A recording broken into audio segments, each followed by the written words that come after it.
Good morning, this is the Eager Beaver Show. You are listening to a True North Eager Beaver Media Incorporated podcast.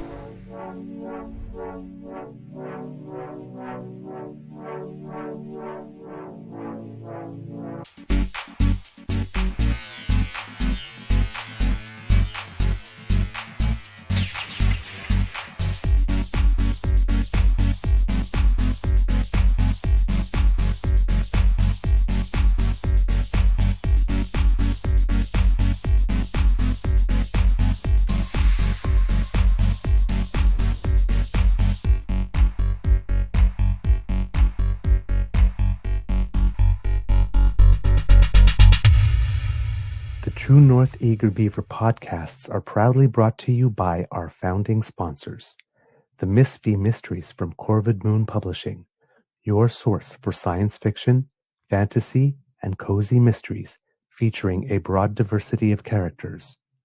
PsychicTarot.ca, book your tarot reading and unlock your spiritual journey. And the Pepper Master, hot pepper sauces made from farm-fresh ingredients to thrill your taste buds and expand your mind.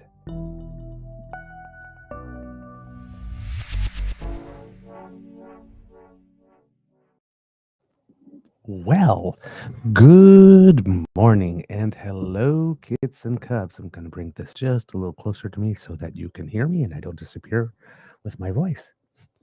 And welcome to Season 5 and episode number, let's take a little look here, 804 of the Daily Beaver Morning Show.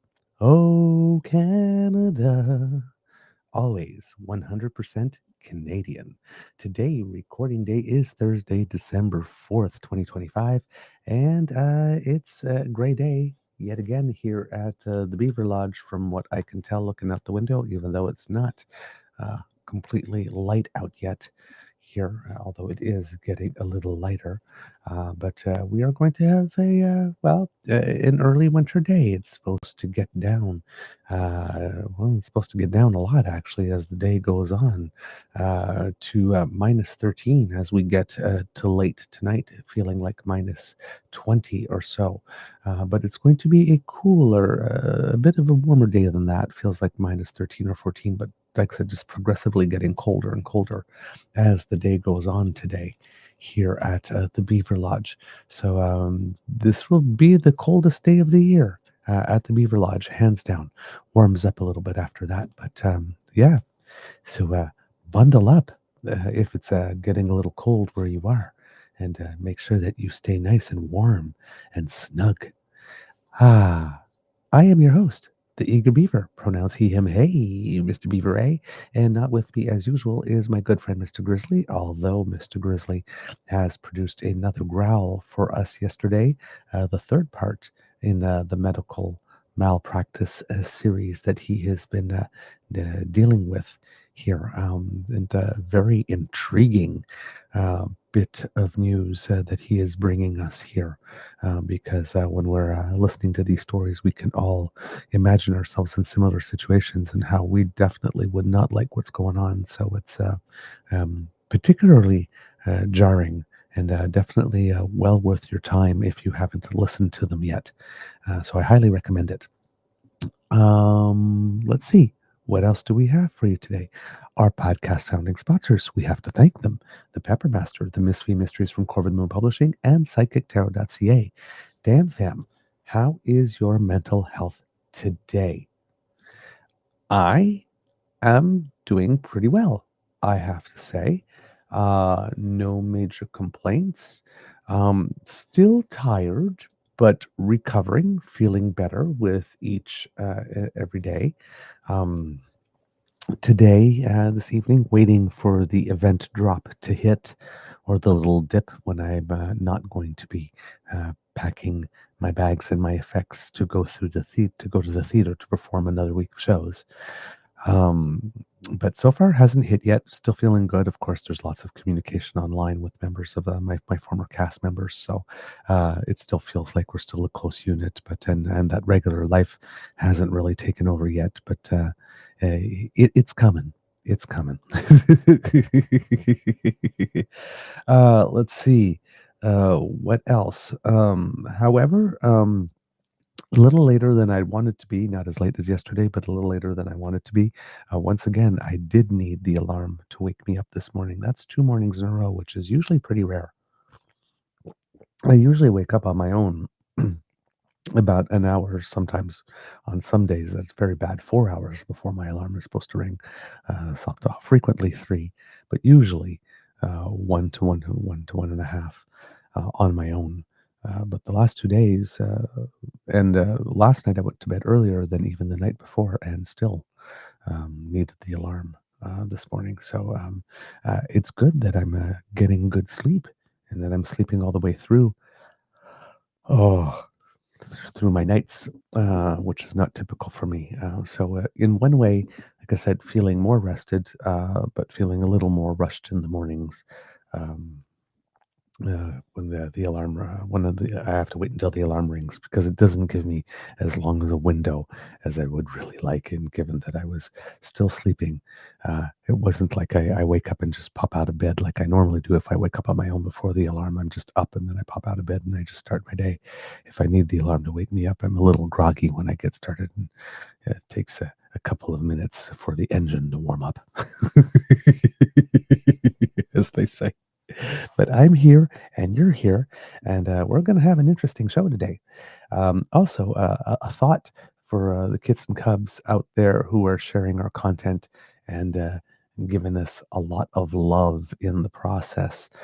There was a wonderful comment yesterday from on our Blue Sky account, I believe it is, from a follower of ours.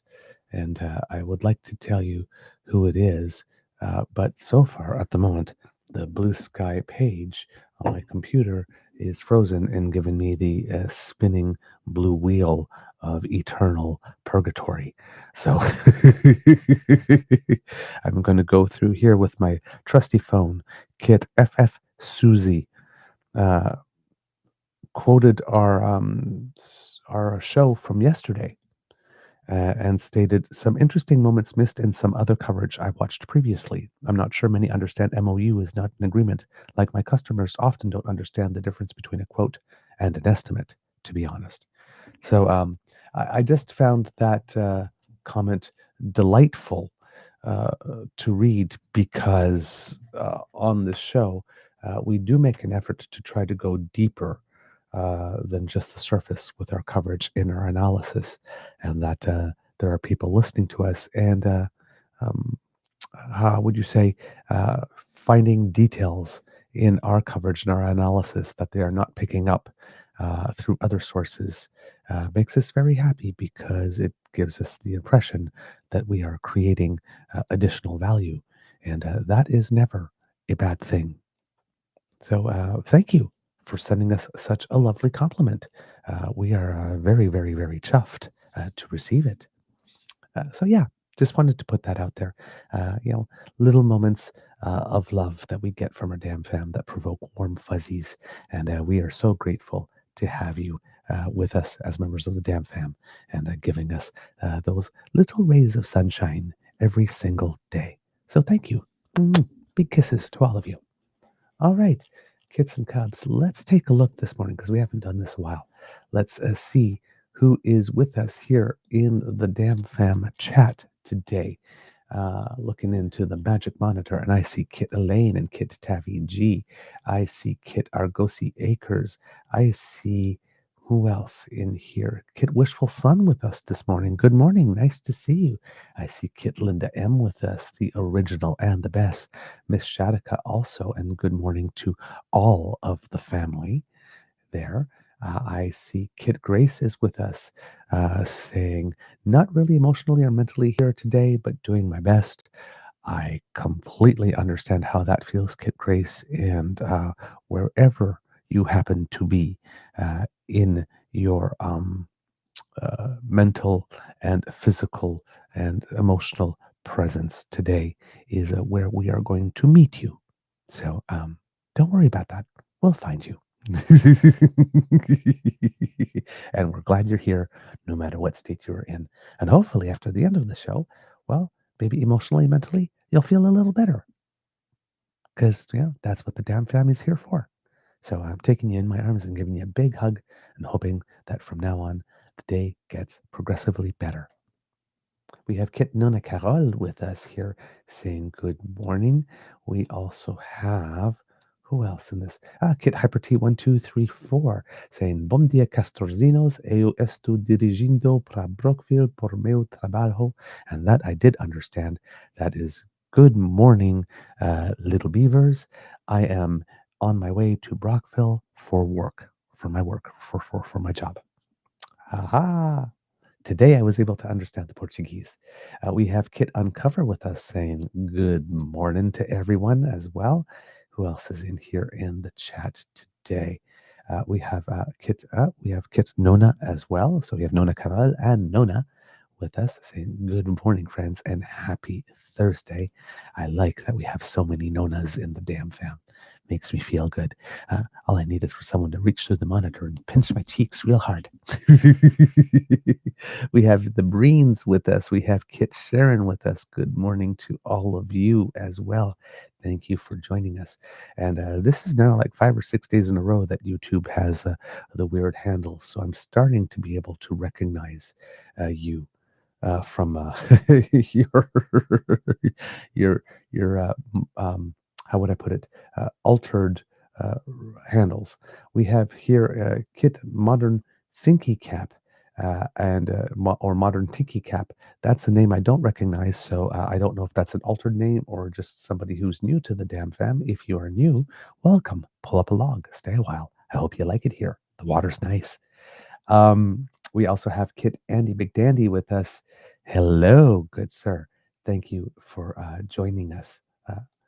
I'm saying good sir. I guess I'm assuming because Andy can be a woman's name as well. I'm sorry if I just misgendered you by accident.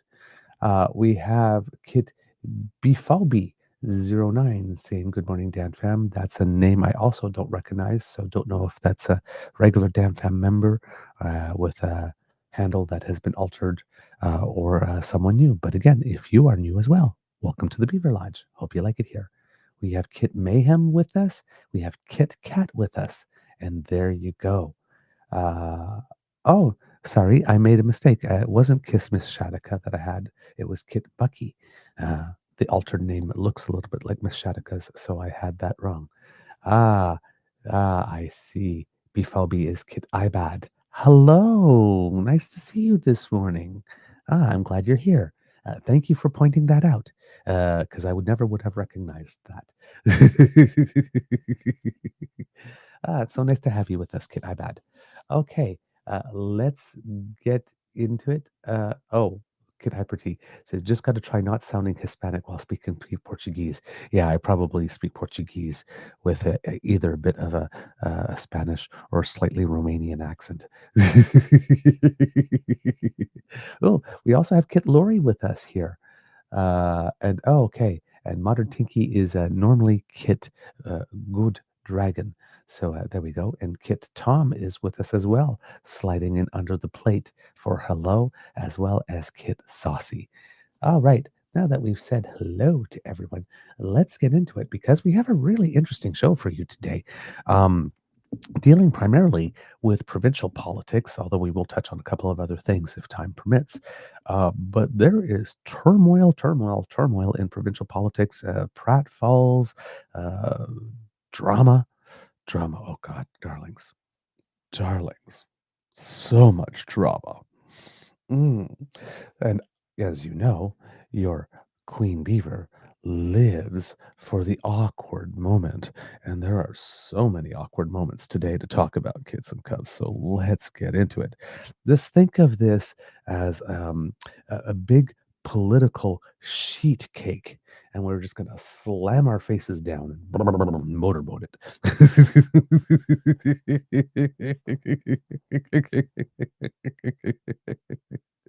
Just slam your face down in there and eat all the cake because there's a lot going on. So let's start in La Belle Province, La Province de Québec, where we have mentioned. Um, a while ago that there have been some issues there with the Quebec Liberal Party in particular.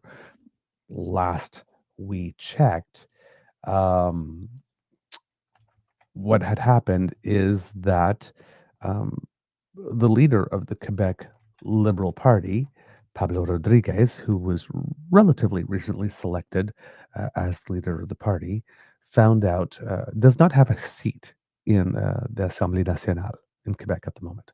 And therefore, as was the case when Pierre was still leader of the federal conservatives but didn't have a seat, had to name a house leader or leader of the government in the legislature or however the titles are in various provincial parliaments. But they had to name the equivalent of a house leader. So he named Marois Risky as his house leader. Now, Marois Risky is very, very popular in the province of Quebec. Very well liked, um, has a great reputation, um, and therefore it seemed like a good choice. Not too long ago, Marois Risky booted her chief of staff, fired her own chief of staff, Geneviève Hens. Now, Geneviève Hens is a close ally of Pablo Rodriguez, and it would seem, word on the tweet, is that maybe um, he had a hand in having her named as Marois Risky's chief of staff. I'm not completely clear on that, but it seems that that may be the case here.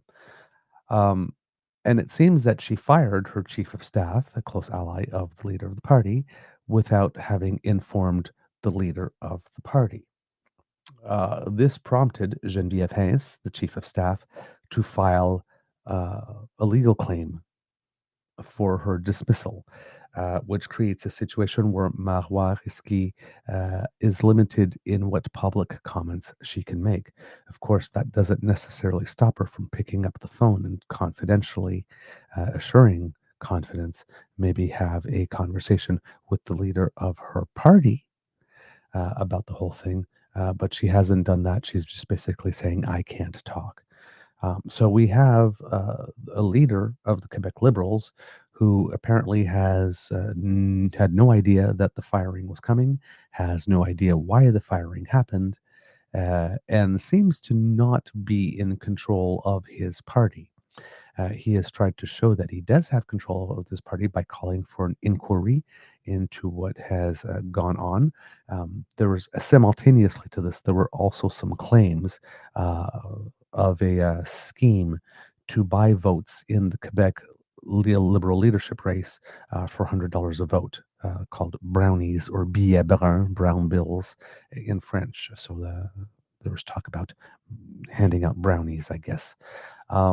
Nobody knows whether or not Geneviève Hens is um, in some way um, attached to these allegations or not. Um, but her firing at the same time as this news comes out and no details about her firing kind of create a window or an opportunity in public opinion to suggest that maybe she had done something wrong, hence probably the lawsuit, especially if she didn't do anything wrong. So that is going on as an undercurrent. So um, the leader of the party ordered an inquiry into that. The leader of the party then also um, took some action, initial action against Marois Risky, um, but had retained her in caucus. Well, it seems that the next step has been taken and that Marois Risky has been kicked out of the Liberal caucus itself. Um, and Pablo Rodriguez is also talking about reinstating Geneviève Hens, um, the chief of staff, into her position. So, uh, so here, according to an article I see here, Marois Risky, provincially, they're not calling it House Leader, but Parliamentary Leader was her position. Uh, but yes, she has been kicked out of the Quebec Liberal Caucus now, formally, which is a pretty big deal, right? I mean, this is the person that Pablo Rodriguez had trusted to be his voice, his eyes and ears while he was not in the legislature. According to CBC News, the Quebec Liberal Party leader Pablo Rodriguez has expelled Marois Risky from caucus. The decision comes exactly 2 weeks after Risky, the MNA for the Montreal riding of Saint Laurent, was suspended for what the party describes as a breach of trust. Quote, by choosing to act alone and place herself above the team, Marois Risky broke the bond of trust necessary to move forward together, Rodriguez said in a statement on Tuesday. And I'm just going to put a photo up here, Kits and Cubs, for those who are Risky. This is she here. She's been the member of the National Assembly for the riding of Saint Laurent, the provincial riding of Saint Laurent in the province of Quebec since 2018. So the article continues on. Quote, she made her choice, I made mine. The distractions are over. Now we are focusing on what really matters, the priorities of Quebecers. So this, of course, is another new move from Pablo Rodriguez to show, to exert that he does have control over his caucus and is running the party rather than the guy that's not in the House who seems not to be aware of what's going on and why. Risky was suspended from caucus and removed from her role as parliamentary leader after she unilaterally fired her chief of staff, Geneviève Hintz. Hintz served as his chief of staff when he was the Quebec lieutenant under Prime Minister Justin Trudeau's federal government. She followed Rodriguez into Quebec politics after he left Ottawa. Okay, so now we're getting a little bit of the story here. Obviously, she is not only very close to Pablo Rodriguez, but obviously has a previous working relationship as well. Shortly after releasing his statement, Rodriguez announced at a news conference that he would reinstate Hintz to her position. Rodriguez said he had seen no reason why Hintz should have been fired, and Risky has so far not provided him with an explanation. Quote, there's an obligation to report to the leader, Rodriguez said. I left her a lot of time. If she doesn't report to her leader, that's a lack of loyalty to the leader, the party, and its volunteers. In a statement published later on Tuesday, uh, on social media, Risky said she acknowledges Rodriguez's decision to remove her from caucus. Quote, since day one of my election as MNA for Saint Laurent, I have represented my fellow citizens with dedication and rigor, she said. I would like to reiterate and assure them that I will continue to represent them with the same high standards as an independent MNA. Now, this decision from Rodriguez to announce that he wants to reinstate Hintz to her position, or that he will do that, is striking certain people in the pundit circle as being a little premature, given that he doesn't really know why it is she was fired. He's saying that it seems to be no reason, but there could be a reason, right? And we're just not aware of it. Uh, so for Rodriguez to turn around without any further investigation on his own, without him finding out anything more, to bring Hintz back into the fold, uh, is a move that shows leadership and decisiveness, but it's something that could backfire on him eventually if there is indeed something that Hintz, for which she is responsible, that may not have been kosher. So again, a bold and a decisive move, uh, um, probably based in large part of his relationship with Hintz, his professional relationship, and how he has seen her. And he probably, clearly, if he trusts her as he does, assumes that there is no way she could be involved with anything as is being described with that sort of brownie scandal. Uh, and therefore, he feels very confident in bringing her back in. I hope for him that that is indeed the case, or else there'll be another political PR disaster for him. And this is not to cast any aspersions on Mademoiselle Hintz at all. There is no evidence whatsoever anywhere in the public domain that she has done anything wrong. There is just a unilateral firing uh, at a time that is uh, that happened at a time relatively near to news of another scandal or not of another scandal, but of a scandal breaking out. These two things could be totally unrelated. And it's just unfortunate timing.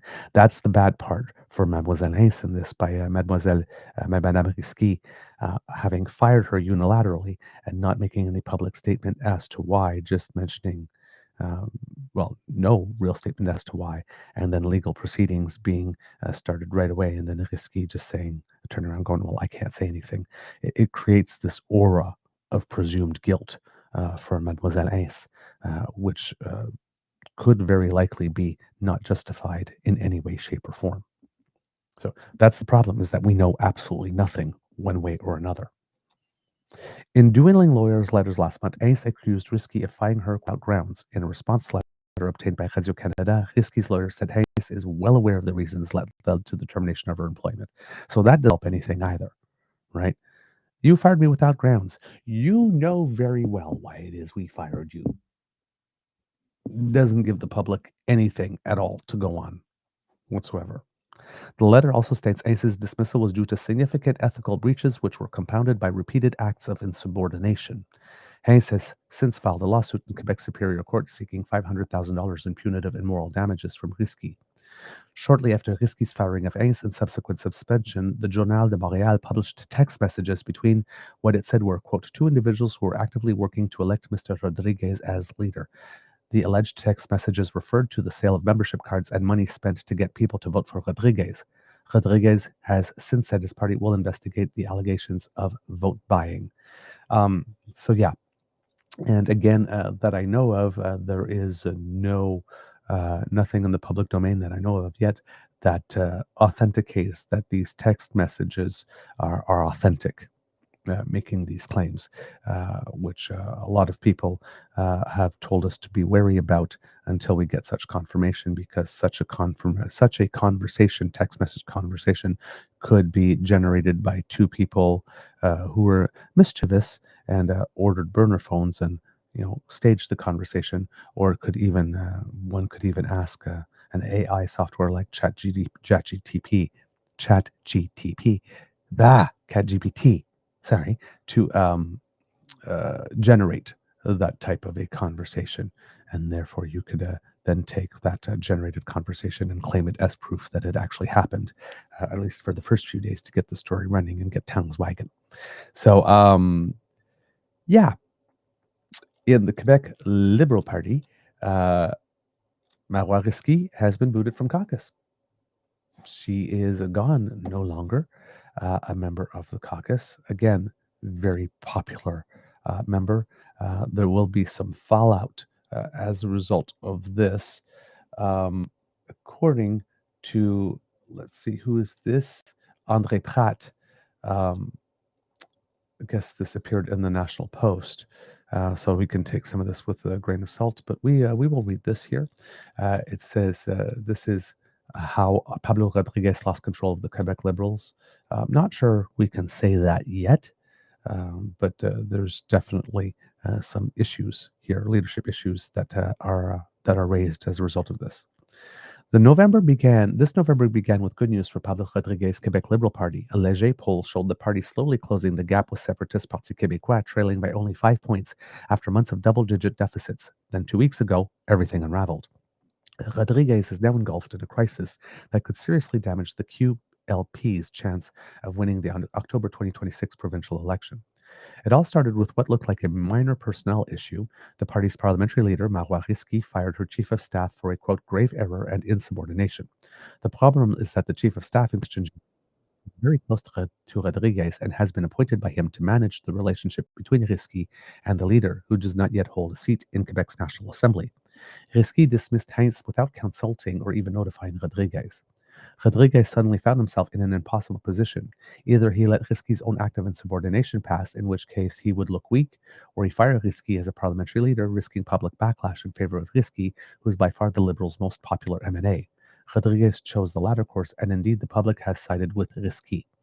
The next morning, Le Journal de Montréal published screenshots of a text message exchange between an unnamed parliamentarian and a party activist pertaining to Rodriguez's leadership campaign. The exchange suggested a vote-buying scheme in which supporters for Rodriguez could earn one brownie $100 for their votes. For the Liberals, this revived memories of past financing scandals they have worked hard to put behind them.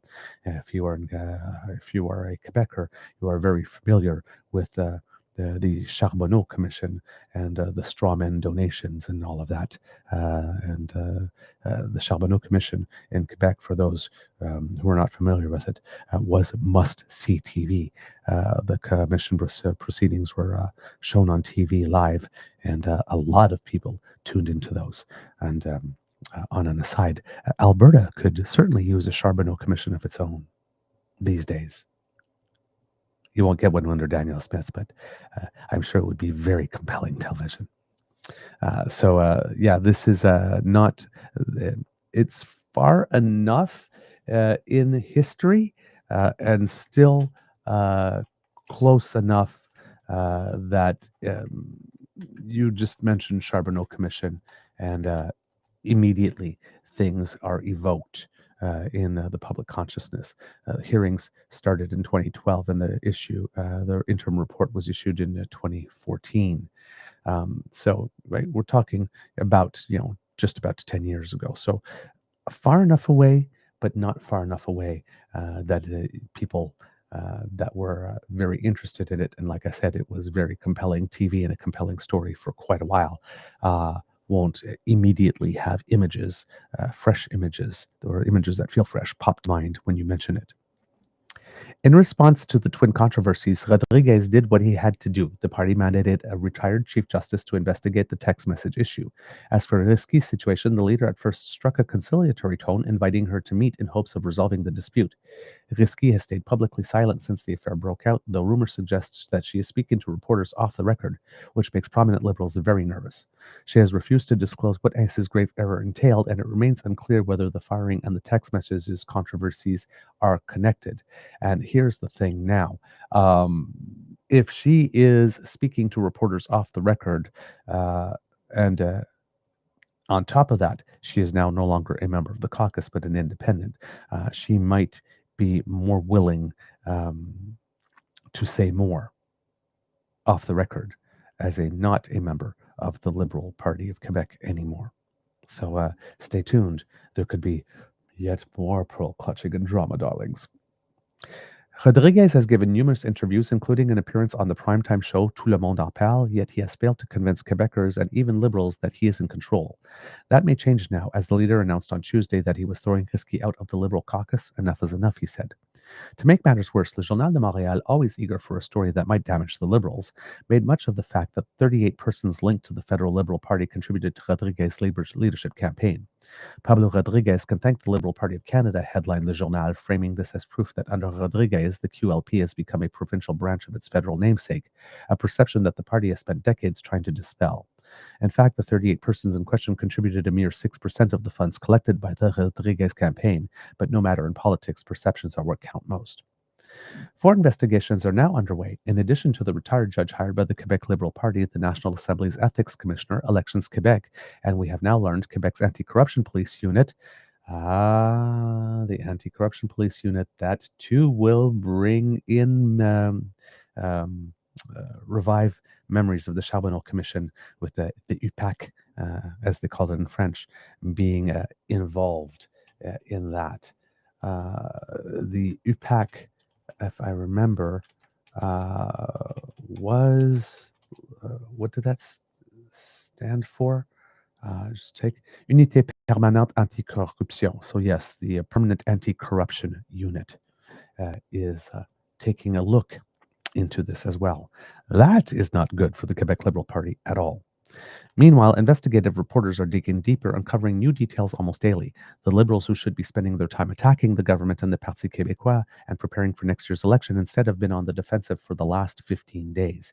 And that also creates an issue for Rodriguez, who really was in a no-win situation. If Risky was the most popular MNA, from his party, then him not firing her, booting her from caucus right away, probably was, at first blush, a smart idea. Of course, this was probably based on the assumption that as a good party member, she would have accepted Rodriguez's invitation for a one-on-one conversation confidential to let the leader of the party in on what was going on so that he could better do his job. But she decided not to do that. And if she's decided not to do that while talking to reporters um, off the record, um, so basically, if she's disclosing more to reporters than she's disclosing to her former leader, then that's not good either, and that would justify her being fired. So, uh, you know, he tried and left space for something for an opportunity to wash the dirty laundry in private rather than out in public. But she clearly did not take him up on that, and therefore he sacked her. Um, uh, Perhaps in hindsight, 15 days was too long to wait to give her an opportunity to come and talk. And that let the situation politically fester. But clearly, he gave it a very good faith opportunity, and his good faith was not met. It is important to remember that the October 2026 Quebec election is of vital importance not only for the province but for Canada as a whole. If the PQ forms the next government, it is committed to holding a third referendum on separation. Although current polls suggest that more than 60% of Quebecers would vote against independence, our experience in 1995 and the Brexit referendum show that once a referendum campaign begins, anything can happen. That's why it's crucial that Rodriguez and the Quebec Liberal Party get their house in order quickly. If they don't, the party will have no chance of winning the election, and the Parti Québécois will have the political ice to itself, positioned to win a large majority. Should that happen, the consequences for the country could be grave. I have to commend André Pratt and the National Post on this one. Actually, a very good article without that much anti-liberal editorializing in there. So good additional information there that gives us some context and texture from this article from André Pratt. Um, so yeah, kits and cubs, a bit of a difficult situation here, and the other part here is that there is some polling that has been taking place also by Léger, more recent polling than the one mentioned in those articles. And it seems that as a result of this, because this is polling that's been done since this is all blown up 15 days ago or so, according to Léger, 39% of self declared liberal voters in the province of Quebec say that they do not have confidence in Rodriguez's leadership at the moment. The Parti Québécois got a boost to 39% in vote intentions, which is their highest tally in a Léger poll in about 25 years or so. The Liberals plummet from 27% to 21% in popular support, and 21% is where the Liberals were sitting prior to Rodriguez becoming the leader. So basically, all the gains that he has made for popular support for the party since he became leader have basically been wiped out in 15 days. Among francophones in the province, the PQ has a 29% lead over the nearest party, and when you consider that in the province of Quebec, greater than 80% of the electoral ridings have a majority francophone population, that also is terrible news for the Liberals. Finally, there's a little bit of a benefit for the CAQ that is currently forming government, which has been in the basement for the longest time. There had been some polls at some point early in the year showing that if an election were held at that time, that the CAQ would emerge from that election, going from a net majority to having 0 seats. That has since picked up a little bit for the CAQ at the moment with public opinion polling currently, or the most latest, the most current public opinion polling um, from a 380 showing the province of Quebec is at November 13th, showing the CAQ at 60% and still with 0 seats at the moment. But there's been a bump for the party in terms of public approval from 22% to 26% as a result of these things happening. This is also might have something to do with the CAQ's conflict with doctors. gaining a little more distance in the rear mirror. The maybe people are thinking a little bit better of the party here, because it definitely took a dip with that whole incident that was uh, very, very, very poorly managed, um, and probably not necessary either. The moves that the CAQ took here. So yeah, you got this going on, and also with the CAQ, uh, slightly unrelated, but trying to make its way back in, try to find its way back uh, to the favor of the Quebec electorate. There were some recent comments by newly minted Minister of Canadian Identity, Mark Miller, uh, in which um, he basically stated out loud that he was kind of getting tired of the whole sort of debate and public discourse, the inflamed public discourse about the decline of the French language within the province of Quebec. And this has made it such that uh, the CAQ, which has had no shame whatsoever in indulging on the ethnocultural issues and trying to bring those up in order to get popularity for itself. This created an opportunity for that. So you had Frankie Legs, Premier Frankie Legs, turning around, going, "Oh my God, this is like an outrageous statement. This is an embarrassment to all Quebecers. I can't believe he said that." There's nothing controversial about the statement saying that you're tired of the polarized discourse on issues related to the decline of the French language. And Mark Miller casually pointed out that when he was Minister of Immigration, that he had doubled the amount of immigration from Francophones coming to Canada, and said that his actions speak louder than words. Uh, there's no reason to doubt my commitment to preservation of the French language and fighting the decline of the French language. I doubled Francophone immigration to Canada when I was Minister of Immigration. I'm tired of the unnecessarily polarized debate on the matter. And then Francois Legault turned around and then polarized the debate, trying to claim that Mark Miller said something totally outrageous and impossible and shameful, and that he ought to be ashamed for himself, and that he brought shame about Quebecers. And it's like, there's no such thing. Saying that you're tired of a polarized debate doesn't say that you do not take the issue seriously. Um, to that effect, a fellow Quebec Liberal MPs, Joel Lightbound, who is now the Quebec Lieutenant, and Stephen Guilbeault, who recently stepped aside from cabinet and was the Quebec Lieutenant, both came to the defense of Mark Miller and his comments. That Guilbeault specifically came out and gave a full-throated defense of Mark Miller will definitely go a long way as well to quell talk out there that Guilbeault has an animus and relationship of animosity with his party. Really, that he's um, you know now a member of caucus who might be a loose wheel, or someone that might be a danger to the party, or maybe can't be counted on to be a full team player. Oh, there came an opportunity very quickly after he stepped aside from cabinet to show that he was a full team player, and Guilbeault definitely took advantage of it to show that he is. So that will definitely quell some of the chatter and the wagging tongues.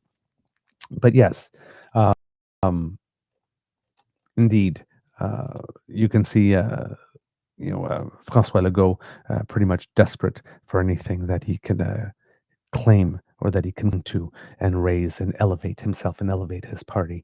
And definitely he has a predilection for any issue having to do with ethnoculture here.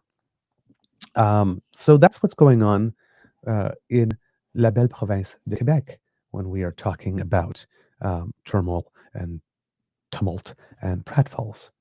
Now, kits and cubs, Let's take a swing out west to the province of Alberta, beautiful wild rose country, where Danielle Smith apparently has her hands full. She has tons of scandals uh, under her. There's the whole ejection scandal that's working its way through.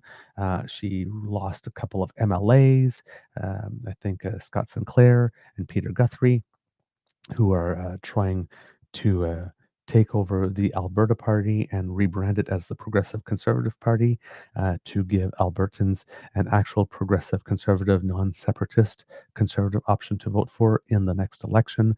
There's also rumors that Danielle Smith might be looking to call an early election in order to get ahead of all of this, because if all of she runs her full term and some of this blows up more during it, there's no way that she has a chance again to be elected. Um, so you have all of this going on, and then of course you had the whole Forever Canadian petition in Alberta that worked very well.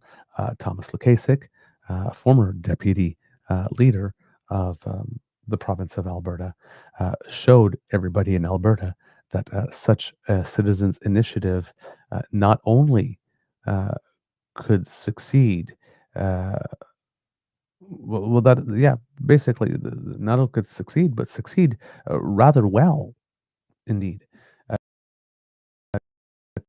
According to David Clyman-Haga, who we've once had as a, he says here, thanks to the success of former Progressive Conservative Deputy Premier Thomas Lukasik's Forever Canadian petition campaign, Alberta Premier Danielle Smith now finds herself on the proverbial horns of a very real dilemma. Alberta Chief Electoral Officer Gordon McClure announced yesterday that sufficient signatures have been verified for the requirement of the Citizen Initiative Act to be met and Mr. Lukasik's Forever Canadian petition to be declared successful. Elections Alberta said the total number of verified signatures after random statistical sampling with a 95% confidence level was 404,293, and that 438,568 valid signatures were counted. That was well above the petition's required 293,976 valid signatures, or 10% of the voters in the 2023 provincial general election. In the event, an estimated 13.6% of all the electors in the province signed the petition, an outpouring of support for Canada that was a remarkable accomplishment by any measure. Under the Act, the Premier's United Conservative Party government can either take the petition's question, do you agree that Alberta should remain in Canada, to the legislature for a vote that would probably end the separation debate, or it can allow it to proceed to a province-wide referendum. Now, it seems in interviews that I've seen with Mr. Lukasik that this is an option.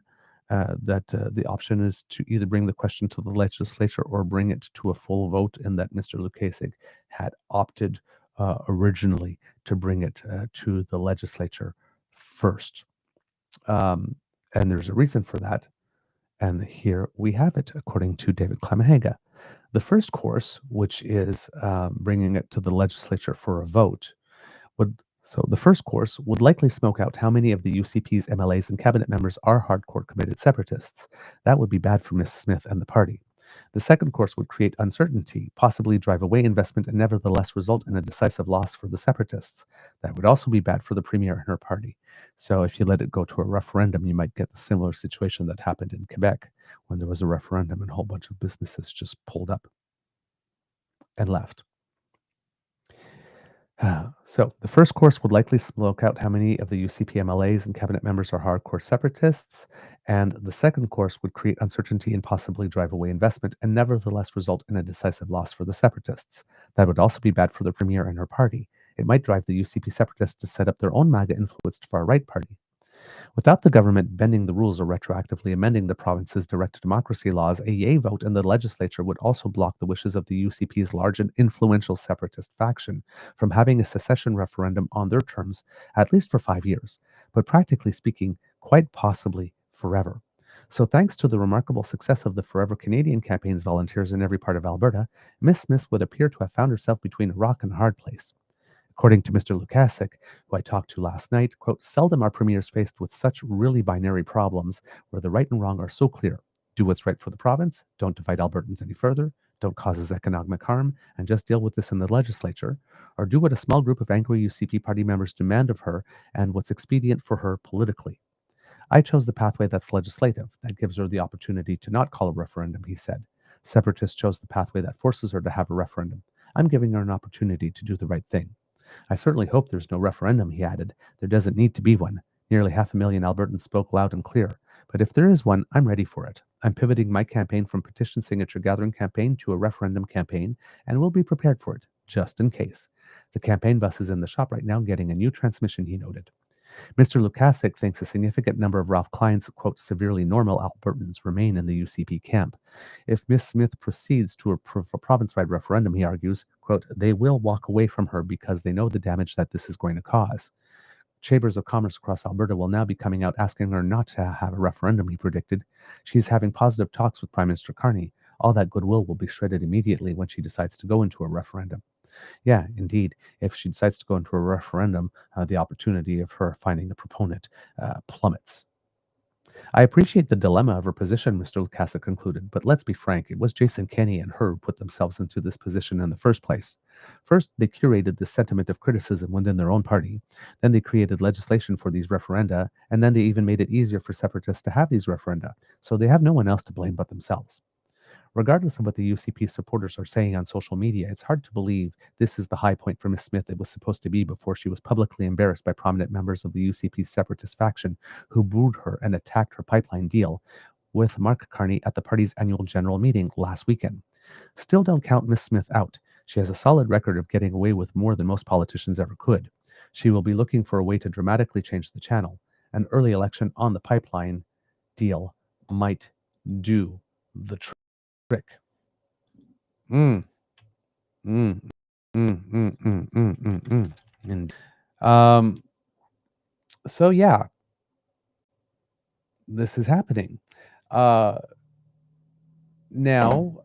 kids and cubs, with regard, so how would I put it? So we've had this taking place.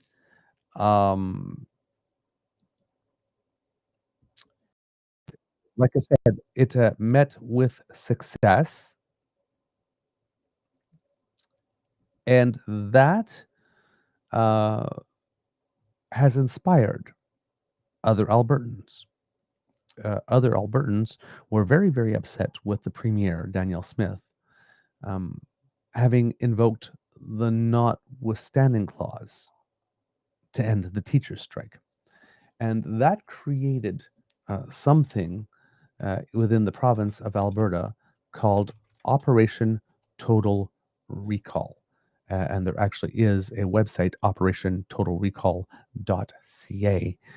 I will clip it here and put it in the chat for you, kits and cubs, if you wish to go there. Operation Total Recall is using the recall legislation that the Alberta UCP passed, and the public has decided to use it against the party who brought in the legislation, which is something the UCP, I guess, never counted on happening because their intention was to use it to get rid of NDP MLAs.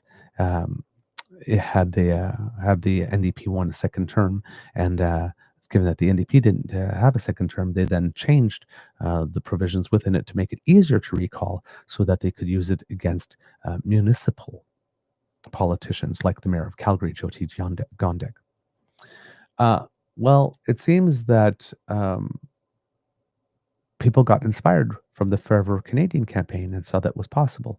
And so they decided to file recall petitions on UCP MLAs. Over 250,000 people have visited the Operation Total Recall page in the last 30 days. And as we had mentioned, kits and cubs, there had been 14 different recall petitions that had been started and have been accepted by Elections Alberta. And all of those are currently gathering signatures. So the Honorable Rajan Sani, the Honorable Muhammad Yassin, the Honorable Demetrius Nicolaitis, Minister of Education, the Honorable Nathan Newdorf, Honorable Dale Naley, Miles McDougall, Rick McIver, Jason Stephan, Seal Thurton, Angela D. Pitt, Nolan B. Dick, Jacqueline Lovely, R.J. Sigurdsson, and Glenn Van Dyken. All 14 of those have petitions that are currently out there and gathering signatures. But since then, there have been 1, 2, 3, 4, 5, 6, 7, 8. Is that 8? Yes, 8 more UCP MLAs for whom initial paperwork has been submitted and approved. So welcome to the club, Peter Singh, Nate Glubish, Tanya Furr, Rebecca Schultz, the Minister of Environment, Adriana Lagrange, Minister of Health, Premier Danielle Smith herself in Brooks Medicine Hat, Mickey Amory, the Minister of Justice, and Jackie Armstrong Homeniuk. There's a lot of people in the upper inner circle in this latest round. There is no reason to suspect that, as is the case for the 14 previous, that initial paperwork will not be deemed to be sufficient, and that this will get to the gathering signatures phase itself. And then there's one more MLA, Brandon Lunty, who initial paperwork hasn't been submitted, but it is listed here on their site as targeted. So I guess he's the one that they're going to be working on next. And it seems that Operation Total Recall, his objective is to have recall petitions against all 44 UCP MNAs. Also wondering when the UCP and its membership are going to start getting on trying to do the same thing in seats that are currently being held by NDP MLAs, because you certainly know or expect that a tit for tat is going to start here with regard to this. But 22 now that have initial paperwork submitted, 14 of them approved and at the gathering signatures petition, and 8 waiting for the approval. So that's not going well for Danielle Smith in any way, shape, or form. Wanted to show you a little bit of an image of her, some video of her being booed. One of the things that I keep on bringing to your attention when it comes to Danielle Smith is to be her hands when she is particularly off-put or upset or angry. Her hands, even though she tries to keep them clasped together, do a lot of work. And I want you to see her being booed here. And she's holding a pen in her hand. I want you to see what happens to the pen. Okay, kids and cubs? Pay very close attention to what happens to the pen. Now that Danielle Smith has sold Ottawa on Alberta's energy goals, she has to sell her base on working with Ottawa, which might prove difficult. I support a strong and sovereign Alberta within a united Canada. I know we might have a bit of a difference of opinion on that, but I hope people today feel a lot more confident that Canada works than they did a couple of days ago.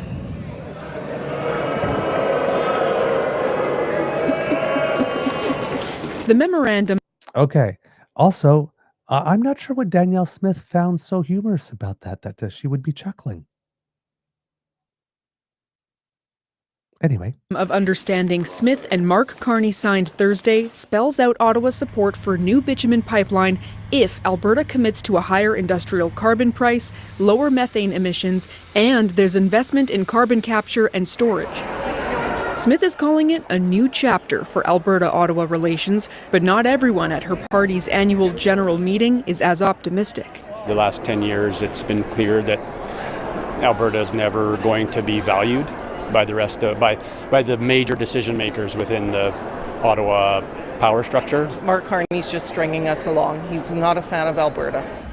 And then there's the separatists. Polling shows most Albertans want to stay in Canada, but some want to avoid working with Ottawa altogether, instead forming their own country and getting pipelines built through the U.S. It's just a complete sellout of the province of Alberta, and anybody who thinks this is a good deal for anybody is a complete idiot. Well, the Premier thinks it's a good deal. Well, I stand by what I said. Some do say Smith made the right call to get Alberta back on track. We fought and we won. That doesn't mean that we're done fights on maybe equalization or other things. Like, we are in an ongoing battle to be treated with respect, to be, at the table as a partner, as one of the biggest economic drivers. We may get another sense of support for this Alberta-Ottawa deal on Saturday when the UCP votes on its resolutions, signaling what's important to this group, one of which explicitly supports new oil and natural gas pipelines. Sam Sampson, CBC News, Edmonton. All right, kids and cubs. So yeah, you saw that pen got quite a bit of a workout there from Danielle Smith. She was scrunching it, and I think she was trying to click it, but pen had no click.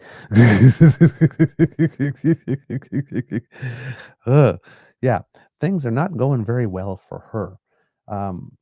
As well, because the UCP recently had its convention here.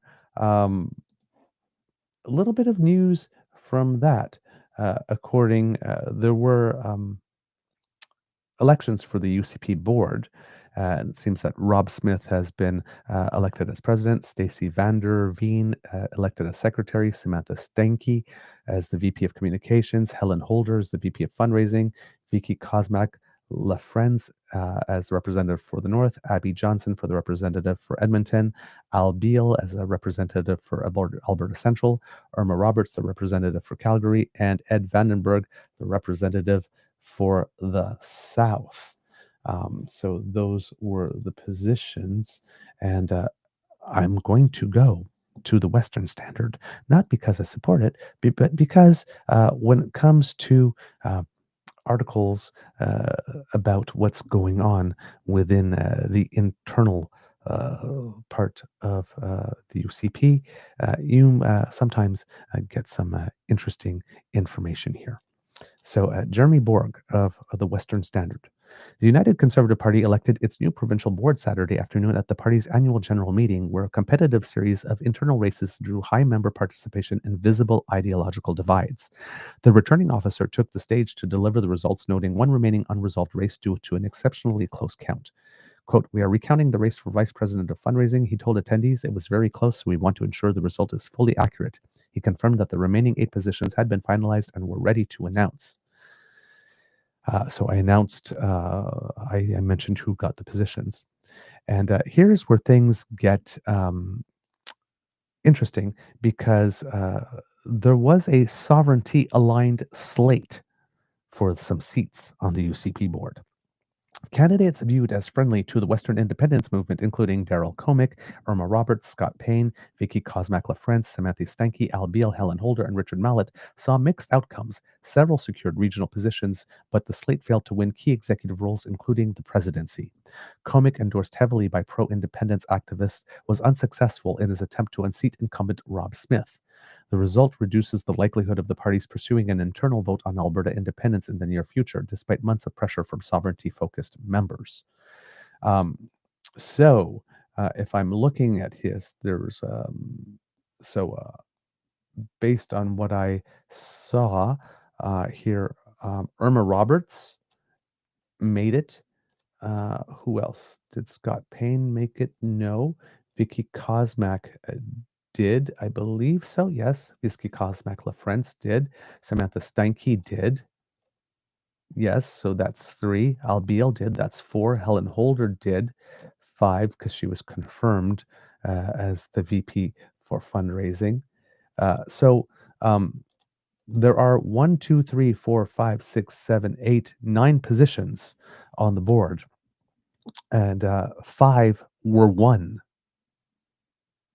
by pro-separatist candidates. Now, the president of the board is not a pro-separatist candidate, but the majority of the members of the 9 members are. But that's going to cause some problems from Danielle Smith, if she is indeed someone that believes in a sovereign Alberta within a united Canada, whatever that word salad means. But if she doesn't believe in separation, she now has a board that majority believes in it, with a president that doesn't. Oh, the fun they will have.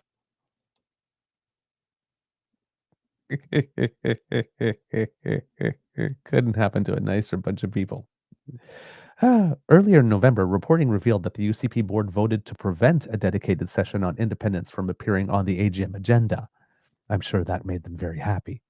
Alberta nationalist lawyer Jeff Rath told the Western Standard the vote had been tied until Smith, now re-elected, cast the deciding ballot. Rath accused Premier Danielle Smith of pressuring the board to shut down the discussion, claiming she would not tolerate a formal independence debate at this year's meeting. Oh, so it seems that the separatists within the party found out at the UCP convention what it was like for non-UCP supporters to participate in the Alberta Next panel. Danielle Smith just kind of organized and rejigged things so that the issue just wasn't on the agenda, so that there would be no opportunity for them to speak about it.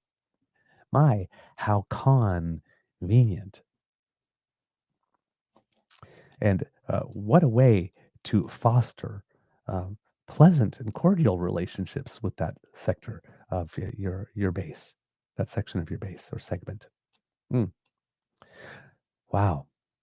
Rath accused Premier Danielle Smith of pressuring the board to shut down the discussion, claiming she would not tolerate a formal independence debate at this year's meeting. Party leadership defended the decision, arguing that a partisan venue was not the correct setting for a topic they described as larger than the party itself. Quote, "There are independent supporters within the party," Smith said at the time, "but if a political party becomes the face of the movement, it stops being grassroots." Members retained the option of raising the topic during open microphone portions of the event, although many sovereignty organizers had hoped a favorable election result would open the door to a formal debate next year. With most executive positions now held by candidates seen as cautious on sovereignty policy, insiders say a formal party referendum or structured independence vote is unlikely during the upcoming term. However, with several sovereignty-supporting candidates winning regional seats and thousands of members expressing support for the movement, many delegates believe the issue is far from settled. Oh, you have no idea. Again, these are people who do not want to just be heard. They want to be obeyed, as the former Prime Minister Justin Trudeau mentioned. And this is no different whether it is at a global national event or within even the confines of the party. So here, now I'm reading this and I'm seeing that 5 of the 9 positions were taken over, but here, according to Post Media News' Jamie Sarkanak, it seems that the separatists have failed to take the UCP board. Okay, so this is a different take on it, that they do not have control of the board, but that they have gotten a taste of blood. Alberta independence means becoming the Mongolia of North America, sandwiched between 2 greater powers and cut off from the global market. A conservative party that aims for that goal is likely to experience breakup and election loss. This is why it's such a relief that the United Conservative Party membership didn't win a vote to load their board with separatists this weekend. Aside from party leader, I'm going to guess that this was AI generated in some way, because there are some articles missing in the text. Aside from the party leader, there are 17 voting positions on the UCP board, 9 of which were up for election at this year's annual general meeting in Edmonton. That's my error. So there were 9 that were up for election. Of those 9, 5, a majority, did go to pro-separatist candidate, but there are 11 on the board, and I guess with those that are remaining, they have not been able to take over the board. Now that makes sense. So aside from the party leader, there are 17 voting positions on the UCP board, 9 of which were up for election at this year's annual general meeting in Edmonton. Candidates supported by the separatist Alberta Prosperity Project won 5 of those positions, while candidates named in a list circulated to remain in Canada Conservatives won 4, including the presidency. So by Calgary Herald columnist Don Braid's count, Smith loyalists now have 11 of the 17 board seats. So, crisis averted. The fear was that a majority separatist board would bar non-separatists from running and perhaps even oust Remain in Canada MLAs from the fold, and maybe even those who are independence-friendly but not independence-enthusiastic. That fear wasn't misplaced, given that separatist movement leader Jeffrey Rath was openly talking about it. Prior to the release of the results on Saturday, he told Juno News that, quote, "Moving forward, we're going to be the ones selecting MLAs. We're going to be the ones moving the party forward in the next election." This is not the dominant faction of the UCP, but it's a rising one that is clearly. Whoops, I had pop up here. I had a pop up. Eh. uh, um, this is not the dominant faction of the UCP, but it's a rising one that is clearly working on the offensive. Rath drew a large applause on Friday when he rallied the AGM crowd into a standing ovation over independence, and when Premier Danielle Smith responded to his outburst with the talk of a united Canada, she was booed. So that was the second time she was booed. He humiliated her, and having tasted blood once, he's not about to stop. That moment wasn't representative of the entire AGM. Smith was also received warmly at other times, but got a standing ovation herself. But it was the most memorable moment, and it's likely to live on as ammunition for the NDP next election and as fuel for the separatist fire. Party members who don't want a secessionist takeover are going to walk away from the weekend on the defensive, mindful that they will likely have to face the wrath of Wrath. The wrath of Wrath. I see what you did there. Next year. Openly opposing the separatist movement will embolden it. Striking at Wrath will result in cries of, "How dare you disrespect the grassroots?" There seems to be little interest in ridiculing the Alberta Prosperity Project either, even though its plan involves spending $1 to $2 billion to start up a military and giving crown and land away to sovereign Indigenous people. There will be some who think that more flirtation with the separatists is the way out of this, that fanning their delusions, invoking the pointless Alberta Sovereignty Act, and blaming Ottawa are all key. Danielle Smith is already on that, by the way, with regard to the gun BIPOC program, talking about using the Alberta Sovereignty Act to make it such that the province doesn't have to comply. But that's getting old, and the separatists are already starting to catch on. If enough supporters are rallied to the next AGM, the strategy is going to backfire, just like the UCP's recall legislation is backfiring right now. What the UCP should actually do going forward is aggressively pursue matters within its control and do it with haste. That's something that hasn't yet been tried. The UCP spent a large amount of political energy on passing the unnecessary Alberta Sovereignty Act in 2022 to give the appearance of federal resistance. A better use of the government's time would involve sending reference questions up to the courts, appointing more on-side lawyers to those courts, and sharpening the government's litigation department. And while the UCP has brought on a number of welcome initiatives in the area of justice, protecting kids from protecting kids from being secretly transitioned in school. That's not happening. It's never happened. It's not a thing. Cleaning up homeless encampments and proposing free speech protections for professionals among them, the government isn't going as hard or as fast as it could. The legislating protecting kids from being transitioned by their teachers, again, not happening. I do not know why he's even legally allowed to write this. And responsibly putting age restrictions on cosmetic cross-sex medical procedures. They already existed. They don't need her to do it. As well as protecting female sports from male competitors was all very welcome. I'm going to guess welcome at the convention, not welcome in general. But the summer of trans absurdities was back in 2022. The Alberta framework was announced in January 2024, and it took until October for bills to be tabled. And despite all that, it remains legal for intact males to use female washrooms, change rooms, and women's shelters, even though Alberta has had bad experiences with these. Alberta's worst homeless camps have been cleaned up, but violent homeless people somehow remain a fixture of Edmonton's downtown, and violent crime in the center of Calgary is at a 6-year high. It's unclear how much a 2023 UCP initiative to dedicate prosecutors to violent downtown crime has helped. It very well might have, but there haven't been any progress reports.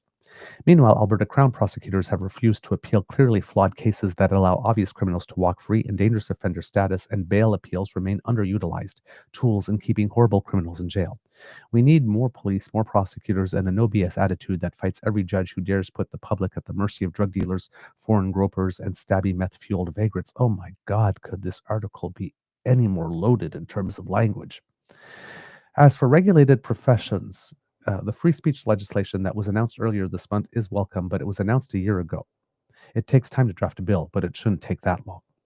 In 2024, the UCP passed the Provincial Priorities Act, which requires the province to sign off on federal grants for provincial entities.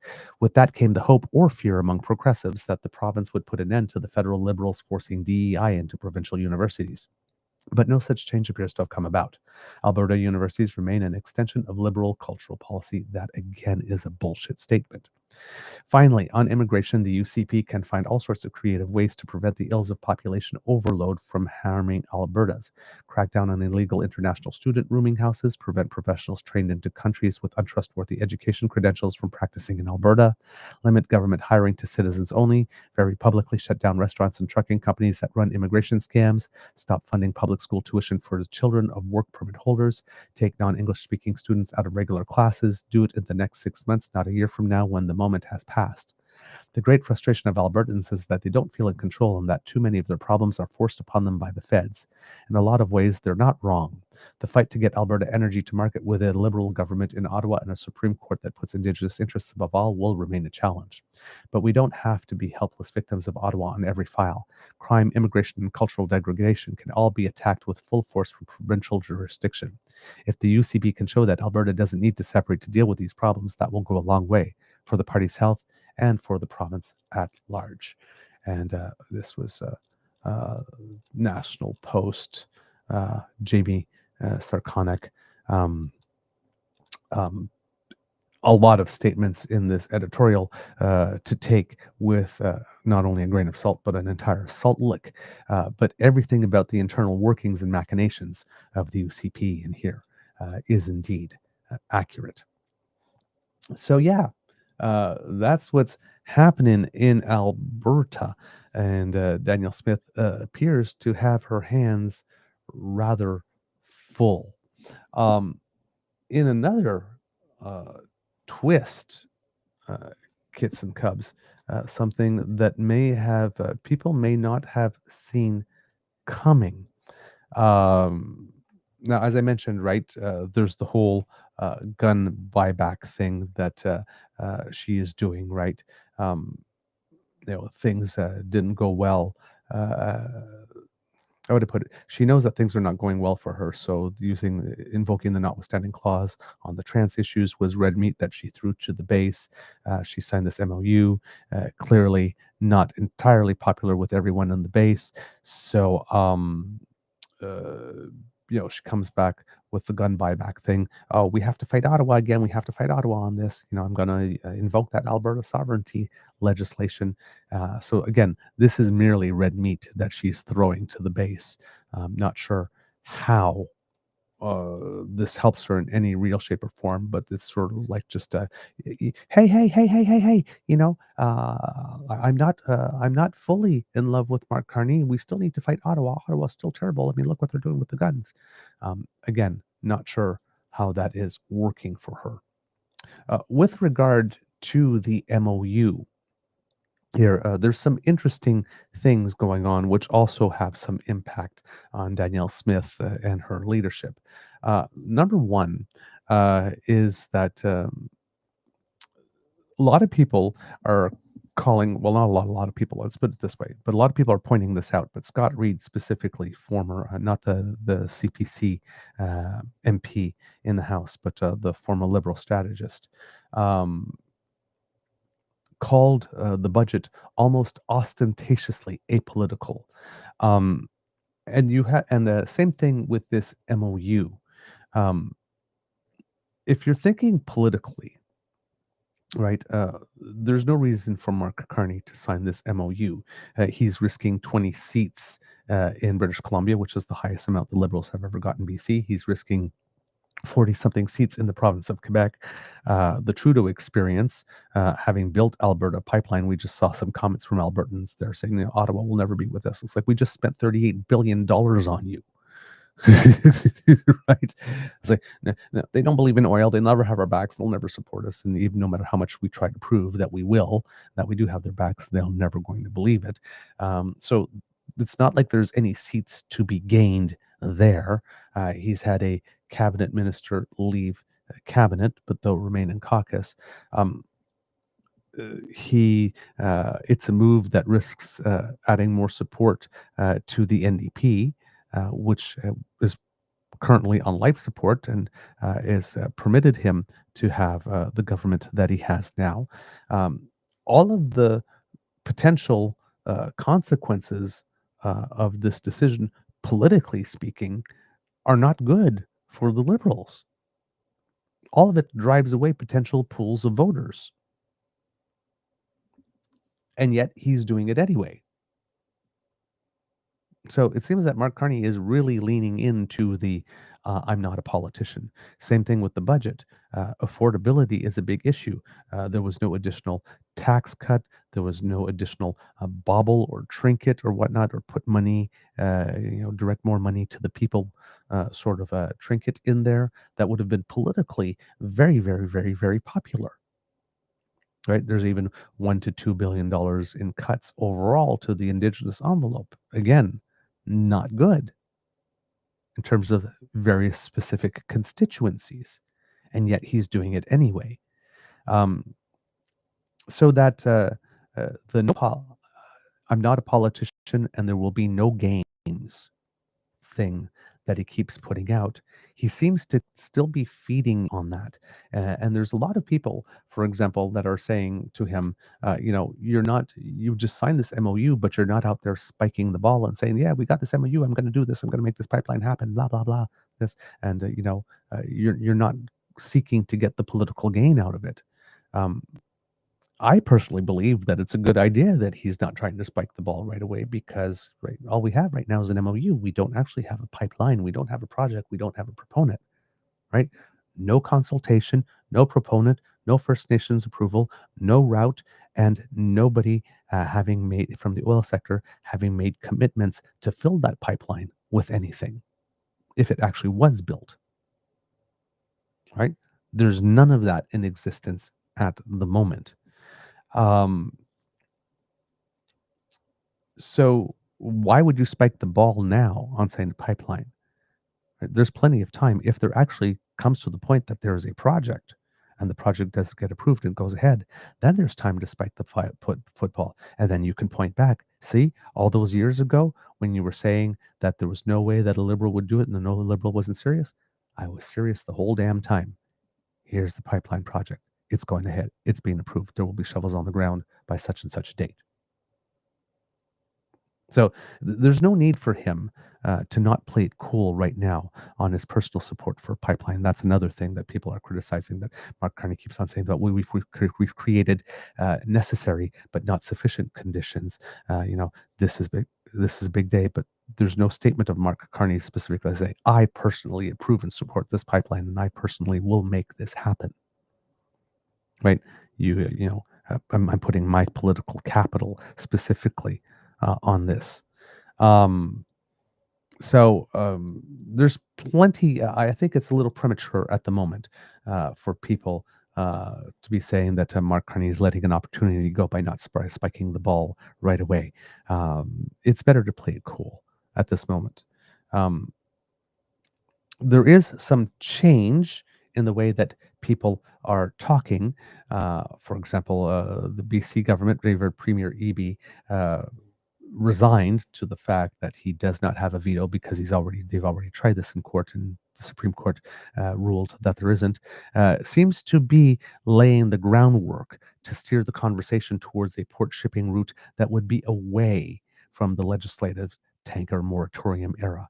It seems that David Eby would be very pleased if this is going to be happening anyway and crossing our territory anyway, if we don't want it to have a tripling of Trans Mountain. So to expand Trans Mountain as it is now, so that it can have increased capacity and maybe triple it along the current route that it is, so that it can go out through the Port of Vancouver instead. And that would solve a lot of issues. It would solve the Alberta issue. It would give another oil pipeline in a manner that is much less expensive, because getting to Vancouver is much easier than crossing the Rockies at the higher points in the north to get to either Kitimat or Prince Rupert. There already is infrastructure. There already is openness to wanting to dredge in the area of Port of Vancouver, so that bigger ships can pass through there. So it seems that there is agreement for that, and it seems that David Eby really is focusing on not wanting to violate the tanker ban area, as opposed to opposing the pipeline itself and trying to steer the route of the pipeline another way. And that's probably his best option here. there is when we're asking about why another oil and bitumen pipeline rather than just having gas pipelines.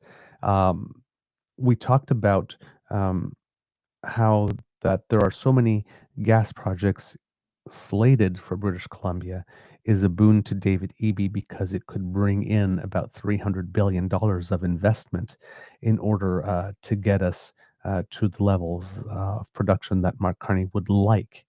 Um, and that could be a tool that the federal government is using to secure his buy-in to an oil pipeline, which probably only has a 50 or $60 billion investment price tag for it. Uh, the economic benefit. So right now it looks like, for example, it would be a bigger economic benefit for British Columbia, clearly, to not have an oil pipeline and just have the gas pipelines and get that $300 billion of economic investment as a result of it. The problem comes for the price at which what comes out of those pipelines sells. So while LNG would bring in more investment dollars for BC than the pipeline with regard to the construction in terms of revenue from sales, because gas sells for way less than does bitumen. For example, for the week ending November 28th, Canadian natural gas prices were approximately $2.85 Canadian per gigajoule, whereas the price of Western Canadian Select crude oil was around $55.90 US per barrel. The Western Canadian Select price reflects a discount to the U.S. benchmark West Texas Intermediate, which sells at higher. But if you do the calculations and bring that to gigajoules per barrel, um, basically you're getting $2.85 Canadian per gigajoule barrel per gigajoule for gas. But with oil, you're getting basically $6.20 US for a gigajoule barrel. So if you can convert $6.20 US into Canadian, it's a little more. So it's at least 3 times more the value of what's coming out of the pipeline. And that's why the oil pipeline is so attractive in terms of what it is that it can bring back in terms of revenue. Now, of course, there are other considerations to take into account, like, for example, when demand for peak oil is going to reach. There are various assessments. Some say it'll be around 2030 to 2035, and there are other estimates that say that that's the case up until 2050. If we take the most conservative estimate, or actually in terms for the economics, so if we assume the worst case scenario that we each reach peak oil, now I say worst case scenario, not for people who have environmental concerns, because the faster we reach peak oil, the better in terms of that. But in terms of economics and just business for the oil industry specifically, if we reach peak oil in about 2030, and we're already 2025, and let's say there's a 2 year, let's say they get their proponent and everything for July 1st as they're needed, and then the project takes 2 years to approve. We're now in July 2028. Let's say that happens. There's no legal proceedings that push things back or whatnot. And then you need to get the thing built. Well, it took us about 6 or 7 years to get the twinning built. That brings us to 2035. If we've already hit peak oil in 2030, and the pipeline that we're spending all this money, oil pipeline, to build and put up, can't be operational before 2035, and demand for oil has already started declining 5 years ago and is in decline, in permanent decline. Do we end up with a white elephant? That's a question. And number two, does the current government actually care whether or not the project will end up being a white elephant, so long as there is a construction project right away, right now, that attracts foreign investment dollars and creates jobs, given the current situation? One has to ask. There's also two little other things that have happened two other things that happen internationally that are causing people to be concerned. One, what Trump is doing with Venezuela. There's been other talk lately that seems to indicate that there are certain operations he would like to conduct that could only happen if you had, if you were going to either drone strike or strike from air or have people on the ground doing that type of stuff. So a lot of people are thinking or wondering out loud, is Trump looking over to take over Venezuela and take over all of its oil fields and therefore use that as a way to cut out Canada completely in one fell swoop, which could devastate us. The other thing that Trump has been musing about aloud, a little too loud for the liking of some people, is that he has started to mention perhaps letting Kuzma lap now, which again would devastate us. So, for example, that would be a hell of a 1-2 punch that he invades Venezuela and says, "I'm taking over your oil fields. There we go, Canada. I don't need your oil anymore. Go get bent. And by the way, we're pulling the rug out from under you with Kuzma." That would not be good at all. Now, a little one thing or two here to note that if the president wanted to do this, remember that what's coming up right now is not a full renegotiation of Kuzma. It's just a review of the changes that we made a few years ago. Donald Trump will definitely want to expand it to make it more than that, but that's what is planned. And this review is supposed to happen. And if it was indeed passed, these would be the terms of Kuzma for the next 16 years. So even if Donald Trump says at the moment that he would like to kill Kuzma legally, because Kuzma is still in effect until about 2036. So we have some time to make the transition. Of course, we're talking with Donald Trump, a man that respects nothing and no one and respects no rules whatsoever. So even though we do have that legal protection, nothing says that this man is going to respect that. But at least for now, we can have at least legally, we know that he's not allowed to do that. Whether he will do it anyway and say "fuck the law," which is a Trump thing, is up to him to do. Whether or not, so we have to be mindful of that. Trump, of course, on his end, has to be mindful of the fact that he might not be able to do that without encountering rather vociferous and somewhat violent. I'm not saying physically violent, but very strenuous, let's say, opposition within the United States. Brad Wood, who's the senior director of the National Foreign Trade Council, was on Power and Politics yesterday, making the case that this is probably not something that would go over very well in the United States at all. Here, have a little clip of his intervention here for you, just to give you a little taste of some of the feelings south of the from members of the business community who enjoy the fact that we are rather integrated.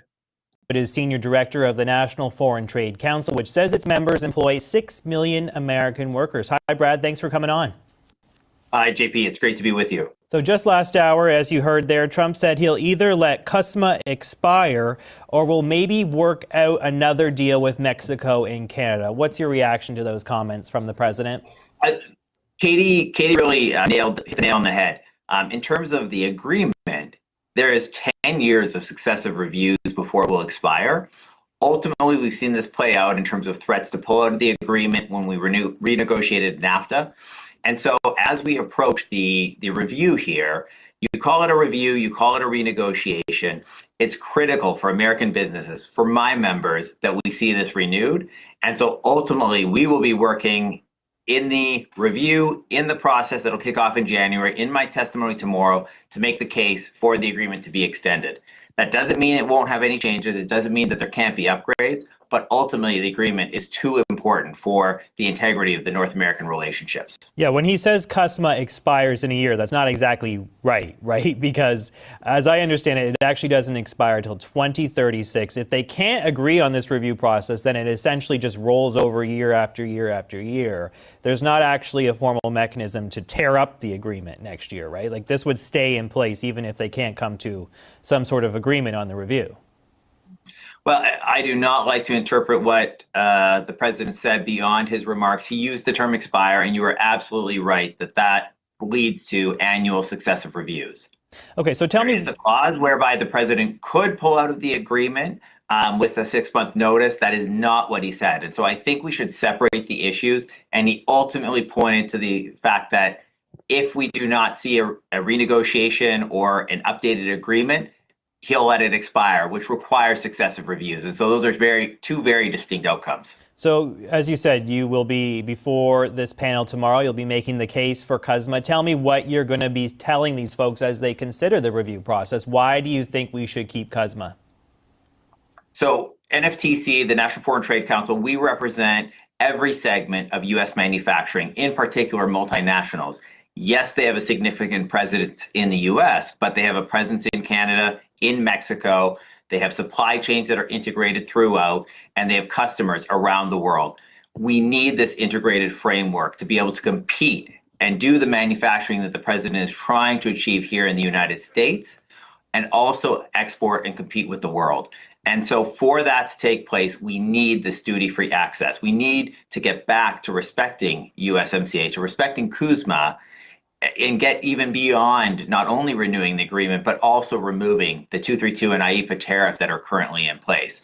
And so that is really the case that we will be making, that the agreement continues to be fit for purpose, that it is working, and that, yes, there are areas that you could upgrade or refinements that you can make, but you can do that within the authorities of the agreement without opening it up and going back. But again, call it a renegotiation, call it a review. The agreement needs to be moved forward in earnest and hopefully re-upped for 16 more years by next summer. So Trump said again today in the Oval Office there that Mexico and Canada have taken advantage of the United States. He's made that claim many, many times before. I know you know that. But does that concern you that he is using that sort of rhetoric? I mean, does that not spell trouble potentially for this review process if he is continuously repeating that we are ripping off the United States? The president is a negotiator. We have seen this. We saw it play out in the NAFTA review. Ultimately, he is going to be looking for concessions. You highlighted dairy. We know some of the areas that are priorities. What Canada needs to focus on, what Mexico needs to focus on, is making this a win for the president. So looking at areas of cooperation, whether that's critical minerals, whether that's energy cooperation, and hopefully coming out the other side, we can reduce and remove the tariffs that are in place and restore, the predictability that the business community needs and renew this agreement. We were hearing from Republican Congressman Chris Smith earlier today. He was supposed to appear before this committee to make his remarks about CUSMA, but he couldn't appear. He sent us some of his remarks, and he says he's sure Trump will achieve concessions to ensure that Canada no longer takes advantage of the United States. Where do you see Canada having to make concessions to potentially get to a deal with Trump? Well, I mean, we highlighted the dairy market access that we've heard the president repeatedly speak to. I don't have members in that sector, and ultimately that is a sensitive and priority area for Canada. I recognize I was a Canadian diplomat at the Canadian Embassy here in Washington, and so I've represented us on agriculture issues. My constituency is not there. Where I am focused is on the broader competitiveness aspects. There are elements in supply chain cooperation, but none of that requires opening the agreement. For us, there are some targeted areas that we are looking to make progress on. That is some of the digital barriers that we've seen in Canada. Ultimately, Canada removed its digital services tax. We continue to see challenges with some of the online streaming provisions that CRTC is advancing. And so we will be looking for progress in some of those aspects. But ultimately, our overarching objective is to see the agreement renewed. in whole with the removal of tariffs. All right, let's leave it there. Thank you so much, Brad Wood, Senior Director of the National Foreign Trade Council. Appreciate you coming on. Absolutely. Thank you, JP. So there you have it, kits and cubs. A little bit of nuance that goes into the latest amount of fear that the United States is throwing our way. But these are considerations to keep in mind as we're taking on these large infrastructure projects. Could there be something that comes out of left field to sort of upend all of that work and all of that investment? And is the United States, under current leadership, the kind of country that would pull that on us? And I think we all know that the answer to that is yes. They would pull it. Now, whether or not it actually happens, it's one thing. But we definitely cannot put it past current leadership of the United States to not do that. Right? So we have to keep that in mind. Finally, for Danielle Smith and also for Pierre Poilievre on this one, another bit of news that is not going to, this probably caught Danielle Smith by surprise and doesn't help Pierre Poilievre whatsoever, because Pierre Poilievre has come out against the MOU that Danielle Smith is so gleefully pointing to and saying, hey, we got the deal, we got the deal. So there's a division within the conservative ranks. Now, you would expect in Alberta, the leader of the NDP, the provincial NDP, Naheed Nenshi, to be all out against this MOU, right? Because, well, extra G is G's and it's the, NDP. But where everybody expected him to zig, he zagged. This is November 17th, according to the Alberta NDP caucus. Quote, "This MOU is good for Alberta. We need more pipeline capacity, energy exports, and the oil and gas jobs that come with it. I am happy to see that this MOU comes with investment commitments for Pathways, the world's largest capture, utilization, and storage project. I'm also happy to see it includes a more stringent industrial carbon pricing agreement, as well as emissions reduction measures that reaffirm net zero 2050, and that it highlights the essential role of partnership on this project. We have a huge opportunity to unleash new energy investment in this province, and pipelines are a very important component of that. This will take a lot of hard work, and in the end, success for our province will be measured on a pipeline getting built. Alberta needs an all-of-the-above strategy. Yes to more production and export capacity for oil and gas, and also to expanding electricity interties with BC and other jurisdictions, developing a critical mineral supply chain, expanding advanced manufacturing, and reversing regressive laws on renewable energy. Alberta's New Democrats have had success building pipelines with TMX. We know what it takes. It's time for everyone to roll up their sleeves and do the hard work to get it done." The Alberta NDP goes practical and pragmatic and supports the MOU, does not stand in opposition with it. So yes, kits and cubs, the Alberta NDP with Naheed Nenshi is more pro-pipeline, at least this pipeline, than is Pierre Poilievre at the moment. I'll give you a moment to sit down and gather yourself. Yeah, how's that for a plot twist that we did not see coming? So Danielle Smith is championing the pipeline and being booed by her supporters. Nenshi is championing the pipeline as well. Not sure if he will be booed by some of his supporters as a result of it. But in terms of political positioning, not doing the knee jerk, we're the NDP, we're against pipelines, terrible, bad, and turning around and saying, yeah, no, this is good.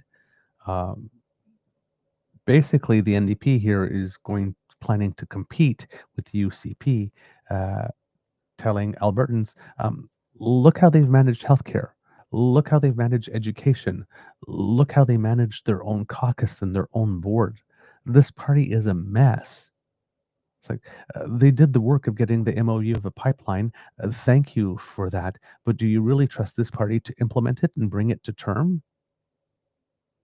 This is the party that had its own leader booted by its own caucus prior to Danielle Smith being there. Do you really think that this party, this vehicle, the UCP, is the vehicle that's going to get you the pipeline?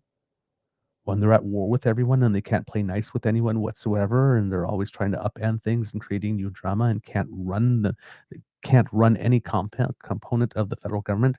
Health and education are the two basic things the province does, and they're not doing either of them well, and they're always fighting amongst each other anyway. If you actually want a pipeline built, and you're serious about it, you might want a serious party to do that. That would be us. It's a very interesting strategic positioning on the part of Naheed Nenshi. And it is a positioning that, considering the turmoil in the UCP, could actually work. Could actually work, especially if Danielle Smith and Pierre Poilievre are going to be at odds with each other. Hee hee. Hoo hoo. Ha ha.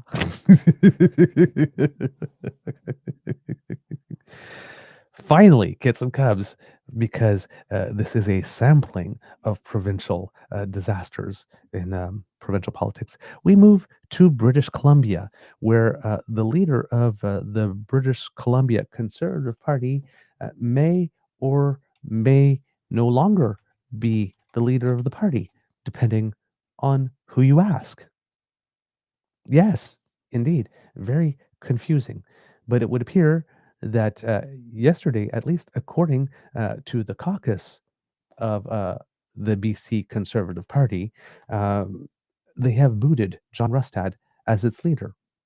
According to other members of the caucus, the vote was out of order, and John Rustad says he's not leaving.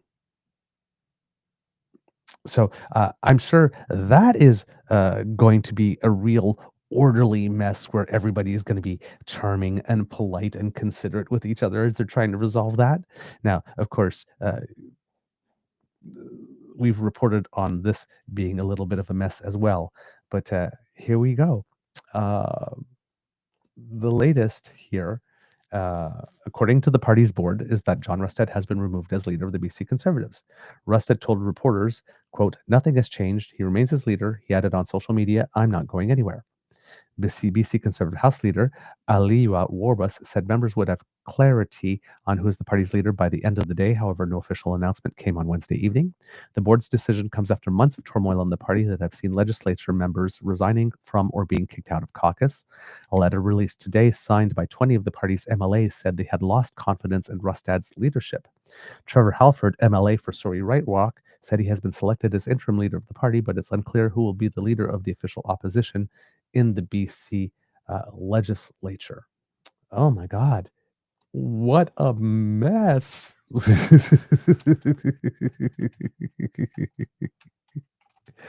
Oh my God. So let's see if we can see that letter written by the 20 BC Conservative MLAs. Really interesting here. So according to Wolfgang Deppner of the Canadian Press, an attempted coup against John Rustad's leadership of the Conservative Party of BC descended into chaos on Wednesday, with the party's legislators unable to agree who was in charge. The party announced just before 1 p.m. that Rustad had been removed as leader of the opposition, and a caucus vote had installed Trevor Halford as interim leader after 20 MLAs representing a caucus majority said they had lost confidence in Rustad and wanted him out. A news release on party letterhead said Rustad was removed because he was professionally incapacitated.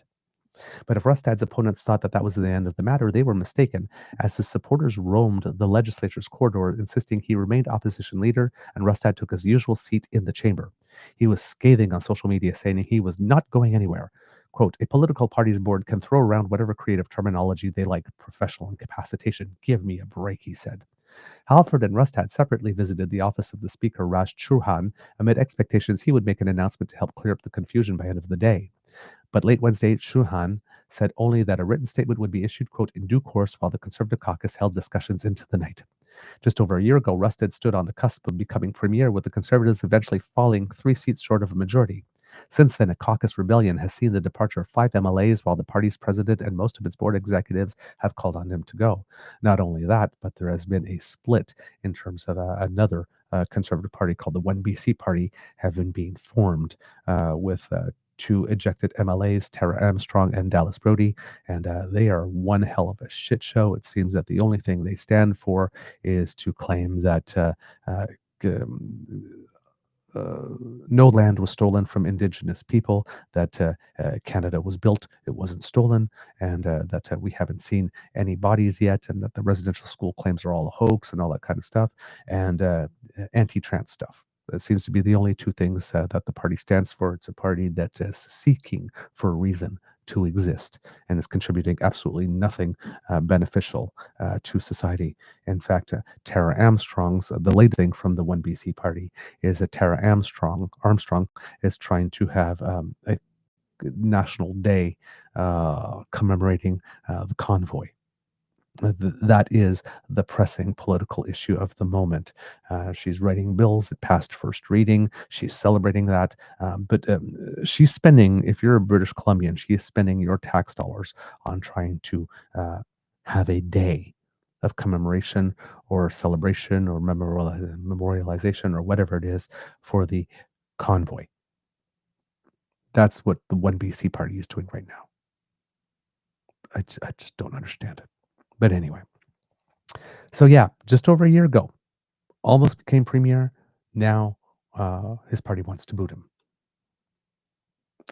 For months, he has refused to quit. On Wednesday, Rustad cited the party's constitution, which says the only way to remove a leader are death, incapacitation, resignation, or a leadership review. So therefore, they came around and they said political incapacitation, which of course, being politically incapacitated is not what the rest of us understand when we say that somebody has been incapacitated. Usually it has something to do with their health or them being in a location somehow for some reason and they can't get out of it. Like, for example, had you been kidnapped, you would be rather incapacitated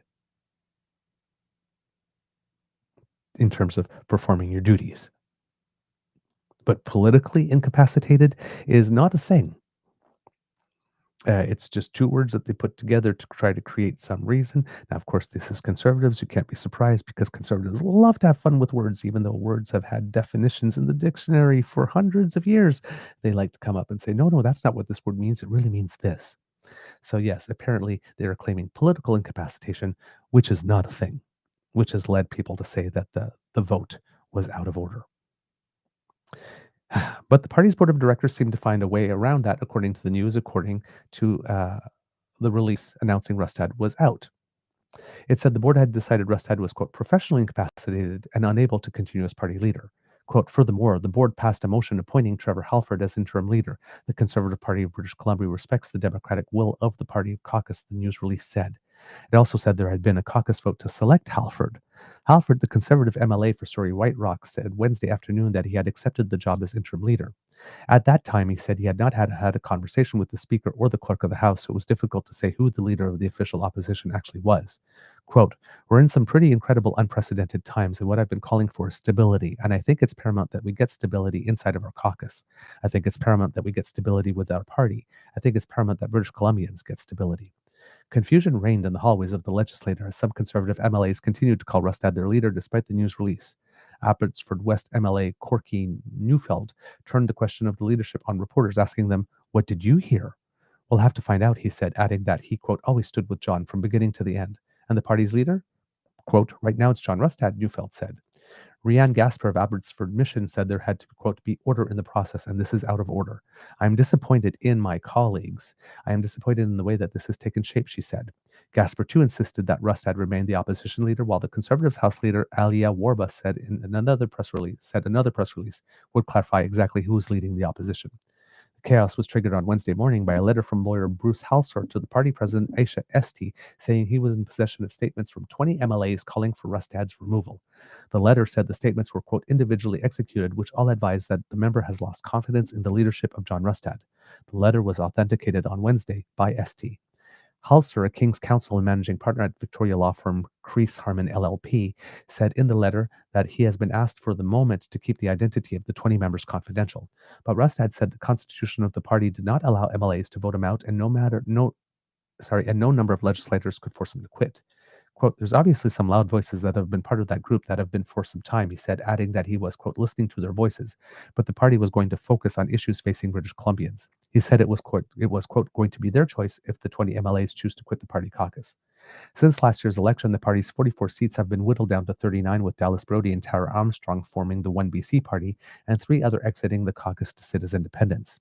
When he was asked on Wednesday what he meant by saying he wouldn't step aside at this point, Rustad said, "I'm not going to live forever." Oh. Premier David Eby was asked about the Conservatives' leadership troubles during a news conference he held on the end of the fall legislative session on Wednesday. He said he wasn't surprised at the fracturing, giving some Conservatives members anti-vax conspiracy theories and their pro-Trump tweets. Quote, "They're fighting amongst themselves. I don't know how you could hold a group together with that kind of hodgepodge of craziness." So there you have that, kits and cubs. Lots of stuff going on. Here, this is so yesterday, the Conservative Party of British Columbia issued a release stating a majority of the Conservative caucus of British Columbia has informed the party's legal counsel that they no longer have confidence in the leader of official opposition, John Rustad. John Rustad. As such, he has been removed as leader of the official opposition. Per caucus vote, Trevor Halford was selected as interim leader. Having received this notice, the board of directors passed a motion certifying that Rustad is, per section 1102, professionally incapacitated and unable to continue as party leader of the Conservative Party of British Columbia. Furthermore, the board passed a motion appointing Trevor Halford as interim leader. The Conservative Party of British Columbia respects the democratic will of the majority of caucus. The Conservative Party of British Columbia would like to extend its deepest gratitude to John Rustad, who led our party into its ascendance and made history. We wish him and his family all the best in their next chapter. Per the Constitution of the Conservative Party of BC, the Board of Directors will now begin the process of a leadership race. The party will provide further updates to this process once it is fully developed. Okay. Interesting. So yeah, that is what's going on over there. Do we have a leader? Do we not have a leader? Is he gone? Is he not gone? We don't know how it stands. From what I tell, this probably is indeed out of order, because I don't see how professional incapacitation is a thing.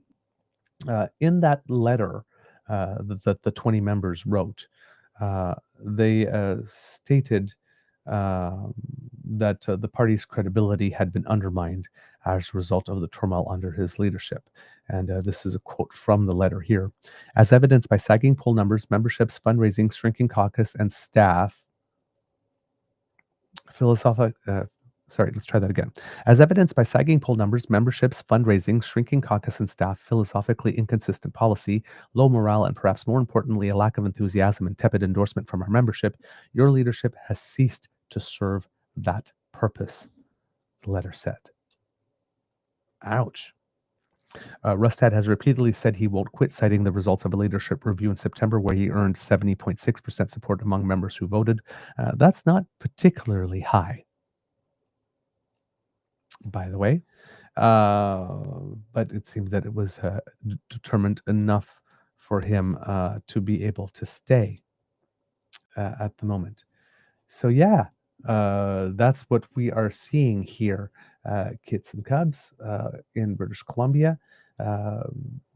Definitely lots of turmoil within the party here with regard to John Rustad. Again, I have a feeling that Rustad will indeed have a point here and will be able to remain as leader for now.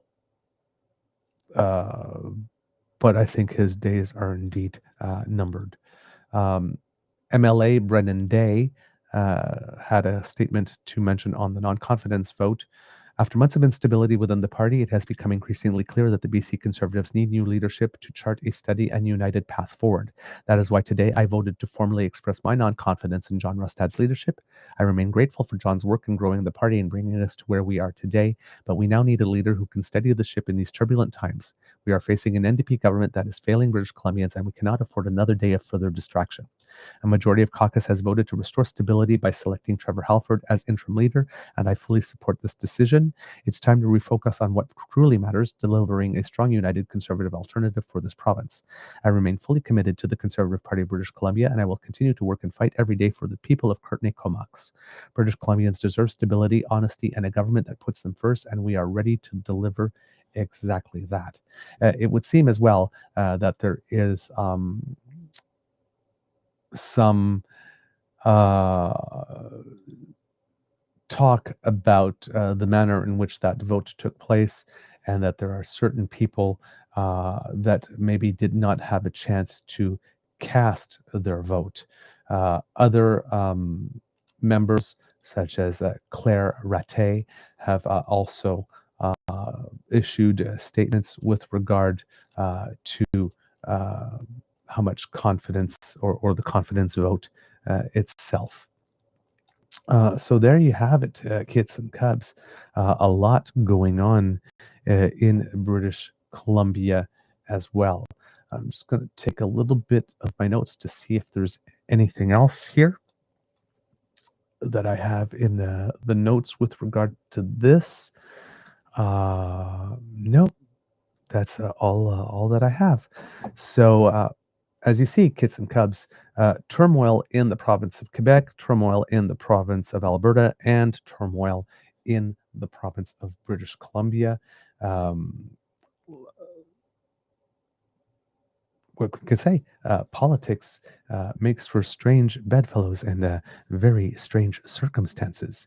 But all of this creating situations in which, and this is what's really interesting here, is that if you are looking at polling here, I'm going to go to 338 Canada again and look at numbers for British Columbia. The most updated number is October 21st, so I'm sure that things might have changed since then.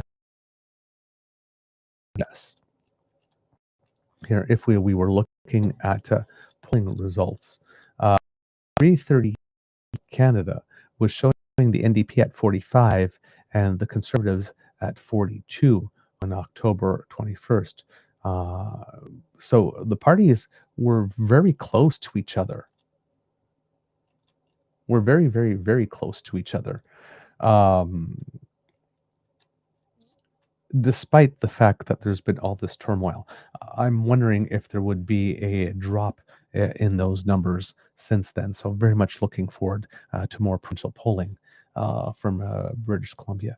But we're talking, again, John, a party that came in a person that became within a hair of becoming the leader of British Columbia. Federally, when we're looking at all the turmoil in the Conservative Party, Pierre Poilievre came within a hair of becoming the leader of the country. We dodged a few bullets. Clearly, because these are parties that claimed to the population that they were governments in waiting, and with all this going on within their caucuses internally, clearly that was not the case. It would have been very, very messy and distracted leadership. So the residents of BC and the residents of Canada as a whole in their provincial and the federal election made a very wise choice to avoid taking a bullet. And hopefully this will be these parties, for the federal Conservatives and the BC Conservatives, will somewhat implode under the wake of their own dislike for each other. That won't make me sad at all. All right, kids and cubs. I believe that that's the end of this episode of the Daily Beaver Morning Show. Hope that you love listening to us, because we love making this for you. Remember, sharing is caring and word of mouth is priceless. So please tell your peeps and poops all about us. We really appreciate it when you do, especially when you include a little bit of news of your own, stating, for example, why it is that our content has resonated with you. Very, very important. I had so much more for you today, kids and cubs, but the provincial issue was so big. A couple of things I want to mention before we go, just very quickly. There is some data on the U.S. economy that you might want to know. Just gives you an idea how things are going down there and how our weighted out strategy might actually be one that is smart. According to data, some prime auto loan delinquency rates in the United States, that's loans that are more than 60 days past due, are at heights that I've not seen in more than 30 years. US credit card delinquencies of more than 90 days are greater than 12% in the third quarter of 2025, which is the highest number since the Great Recession of 2008. Office commercial mortgage-backed securities delinquencies rate is high. The mortgage delinquency rate has not yet hit, but it is starting to look shaky. Consumer confidence is on par with the pandemic, and the expectations index is lower than during the pandemic, both indicating that the economy is stressed. And then there's also something called the Buffett indicator. Of course, when we're talking about the Buffett indicator, we're talking about investor Warren Buffett in the United States. And the Buffett indicator is also known as the stock market capitalization to GDP ratio, which is a valuation tool to determine if the overall stock market is overvalued or undervalued.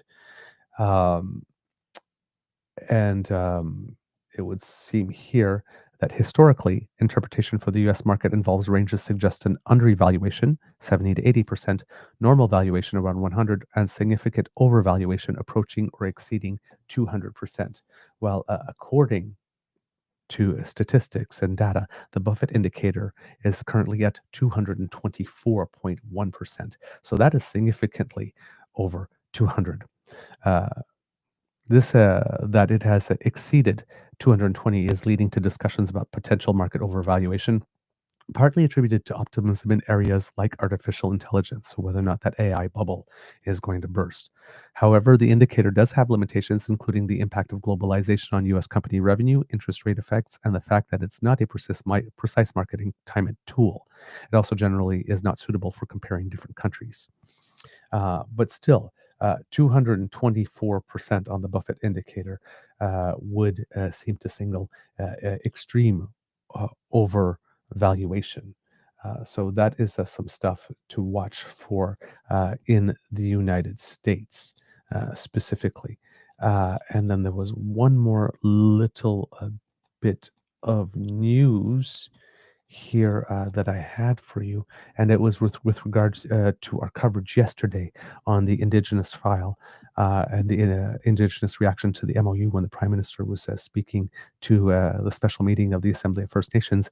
I had forgotten to mention the most important part in all of that. I buried the lead completely, and it was that the chiefs had, before the Prime Minister had come to speak to them, had voted on the MOU, and the vote resulted in a unanimous request for the government to actually rescind it.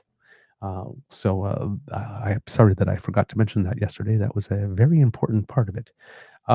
It would seem as well that there was word on the tweet that Tim Hodgson, who we had talked about before, the Minister of Energy and Natural Resources, who was the person that the Prime Minister personally tapped on the shoulder as being his guy, was worked with the Prime Minister when he was at Goldman Sachs and worked with him again when he was at the Bank of Canada. So he places a lot of trust on him. But Tim Hodgson has had a couple of tongue slips since becoming minister. The most recent one, him claiming on Power and Politics that he could deal with coastal First Nations on negotiations and free, prior, and informed consent via Zoom, which was considered very flippant and dismissive and insulting. Apparently, this is not his first.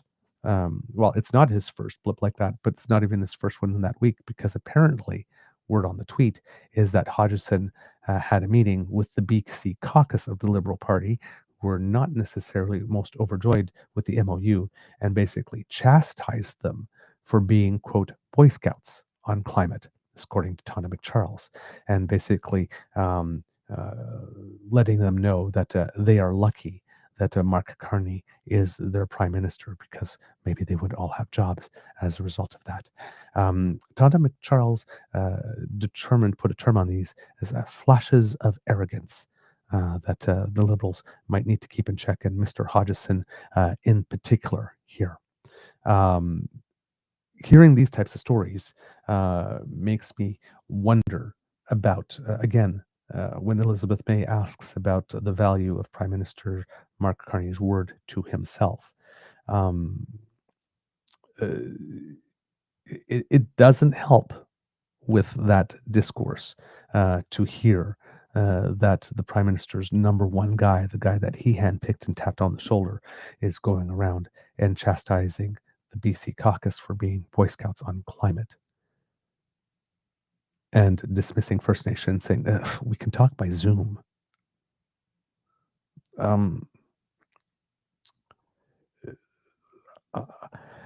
I have no, again, this guy apparently has this impressive track record, but I'm not impressed. The political sphere is not the boardroom. There are lots of boardroom skills that will help, but it's not the boardroom. Politics is about people and relationships with people. And, if you're going to be raking people over the coals and dismissing them and flippantly referring to their needs, you might be in the wrong profession. So far, not at all impressed with Tim Hodgson at all. And when we're looking at partnerships, Wab Kinew, Premier of Manitoba, is showing us how it should be done. Partnership before the project. Work on the partnership before the project. And this is the complete opposite that the Prime Minister has been doing with the Build Canada Act. And with this, he has been working on the elements of the project and then seeking the partnership afterwards. And he should probably reverse that because there's a difference between early engagement and consultation. Right? The Prime Minister made a point of saying at the assembly, at the special assembly with the special meeting for the Assembly of First Nations, that early engagement did not count as consultation. The consultation part is going to come after. Yes, early engagement may not be consultation or formal consultation, but there's a whole school of people that believe that early engagement is the most important part of consultation. And the federal government doesn't seem to be picking up on this when it comes to the Indigenous community in particular. And comments by Minister Hodgson seem to indicate that the current leadership of the party is somewhat indifferent to this reality. And it may be something that they need to take into account a little more if they plan to make the progress that they want to make at the speed at which they want to make it. And I want to point out that I'm not, because I saw some comments about this in the chat, not piling on Mark Carney. But this is, like I said, we're giving commentary and analysis. And yes, we do lean progressive or centrist, but that doesn't necessarily mean that this is a fan show, right? We often say on the show that it is more important for people that are on a certain side of the political spectrum to offer reasoned and respectful and logical critique, not criticism, but critique of their own side before they start pointing fingers at other parties and other entities.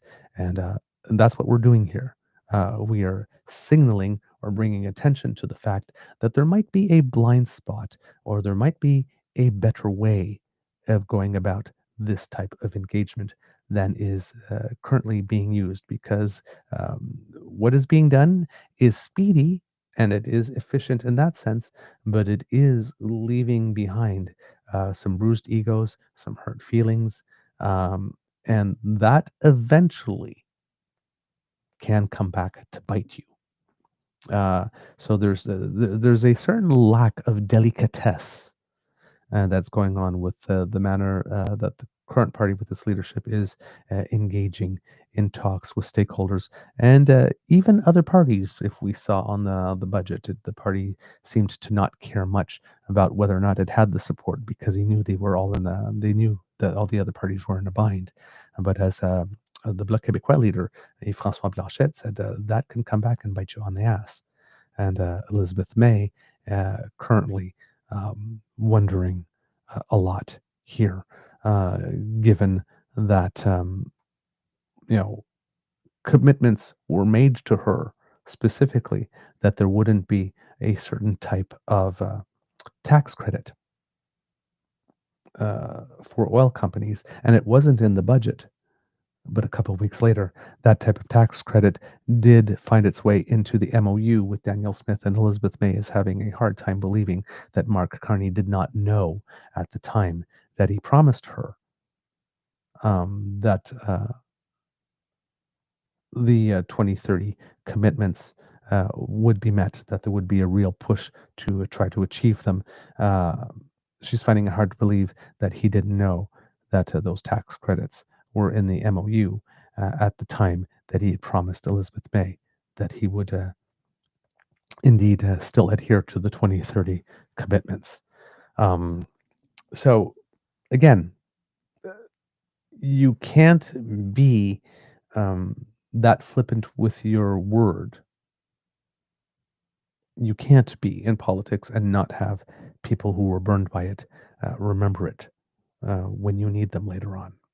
So there might be a couple of things. Again, this might work very well in the boardroom, but it doesn't work as well in politics. People have hurt feelings and very long memories in politics, and eventually the chickens come home to roost. All right, kids and cubs, as I mentioned, this is the end of the episode. Share our content. Let's see. I don't remember what comes next in my sign off. I drew a complete blank, kids and cubs. So yes, share our content if you would like us. There we go. I just caught back on to support you because sometimes you are busy and on the go and would like to follow our content, but are not able to live with the Damn Fam or at your own convenience. So you might need us in another format. Well, thanks to the Ray Girl, kids and cubs, who sponsors our pod page, we can do that for you. podpage.com/thetruenortheagerbeaver. And if you go there, kids and cubs, and click on subscribe or scan that QR code that just appeared, when we have something fresh off the podcast bandwidth, it comes directly to you. You can pop us in your ears, take on the day, and remain informed all at the same time. Multitasking. It's a wonderful thing, and we like to help. Kids and cubs, if you would like to help us, you can do so by traveling on down to the True North Eager Beaver Media Incorporated YouTube page, where we have 3 buttons for you: like, share, and subscribe. And if you're watching live, remember, if you smash with our buttons now, you don't have to remember to do it before you leave. But please go there and smash away. Get freaky. Let your freak flag fly. We don't judge. In fact, we encourage you. Like, share, and subscribe, waiting for your clicks. It helps us with the algorithm. And kids Elaine and Cassie would very much approve. So thank you very much. Kids and cubs, if you would like to help us in other ways, because we do incur some financial costs to bring the show to you, and we would be very, very grateful for your help with that. If you would like to help, you can do so through an enthusiastic expression of encouragement via our coffee page, where you will find the Eager Beaver Lodge's Emergency Hydration Fund. Because a moist beaver is a very happy beaver. So if you can, go to ko-fi.com/eagerbeaver, all in one word, or you can scan this QR code that has just appeared in the corner, and that will bring you to our coffee page. And if you leave us a couple of toonies and loonies there, not only will it make us very, very happy, but it will go a long way to help us bring more content to you. And kids and cubs, if you're doing the Buy Canadian thing because you want to avoid the US tech pros, we can help you there too. truenortheagerbeaver@gmail.com is where you would send a direct bank transfer if you wish to support us. And that way, the Broligarchy gets none of your money. In fact, it comes to us. We get 100% of your donation, which means your donation goes further and we could produce more of this content for you for the same donation. So please, if you can direct your support to us that way, that would be most appreciated. But anyway, you direct support to us, we appreciate. If you're watching on YouTube, we have super chat and memberships. Thank you to all of you who support us that way as well. It does mean the world to us, and we are very, very grateful. Kits and Cubs, because democracy is something that you do. Remember, we have, once again, petition for you, petition 6821, House of Commons petition, to encourage the House to table some legislation that would make it such that Canadian media would be owned by Canadians and operated by Canadians for the benefit of Canadians. And here I will put this link in the chat for you. So for you to find the prescription, find the petition, and you can sign it. Not a lot of growth since yesterday, unfortunately, but we're at 7,172 signatures. Let's see if we can boost that as we keep on going. And of course, if you live on Prince Edward Island, we have a provincial by-election coming up in 4 days, Kits and Cubs, for District 2, Georgetown Ponal, where the leader of the Liberal Party of pre-EI, Robert Mitchell, is running to try to get a seat in the legislature. There is one more day of advanced polling that will take place tomorrow, December 5th, from 9 a.m. to 7 p.m., with, again, voting day being on December 8th. Do not let your friends do democracy alone. Do make your plan to vote. If you haven't voted already, bring friends with you, and hey, make an activity of it as well. Go out for dinner as well, or after ice cream, or check out a movie, or just grab a coffee together and hang out and catch up. Make it a fun event. Doing democracy is fun, so get involved. Okay, there you go.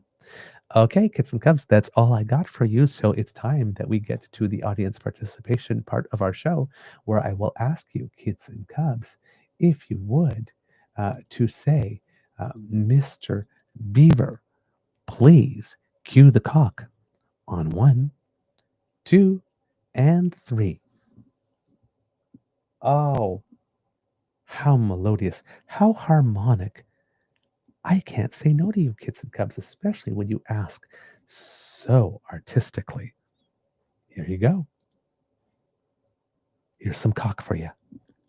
No, I shouldn't let that sit. I shouldn't let that one sit. That one's a little too dirty, even for me. Here's some cock-a-doodle-doo for you. There you go. You are listening to a True North Eager Beaver Media Incorporated podcast.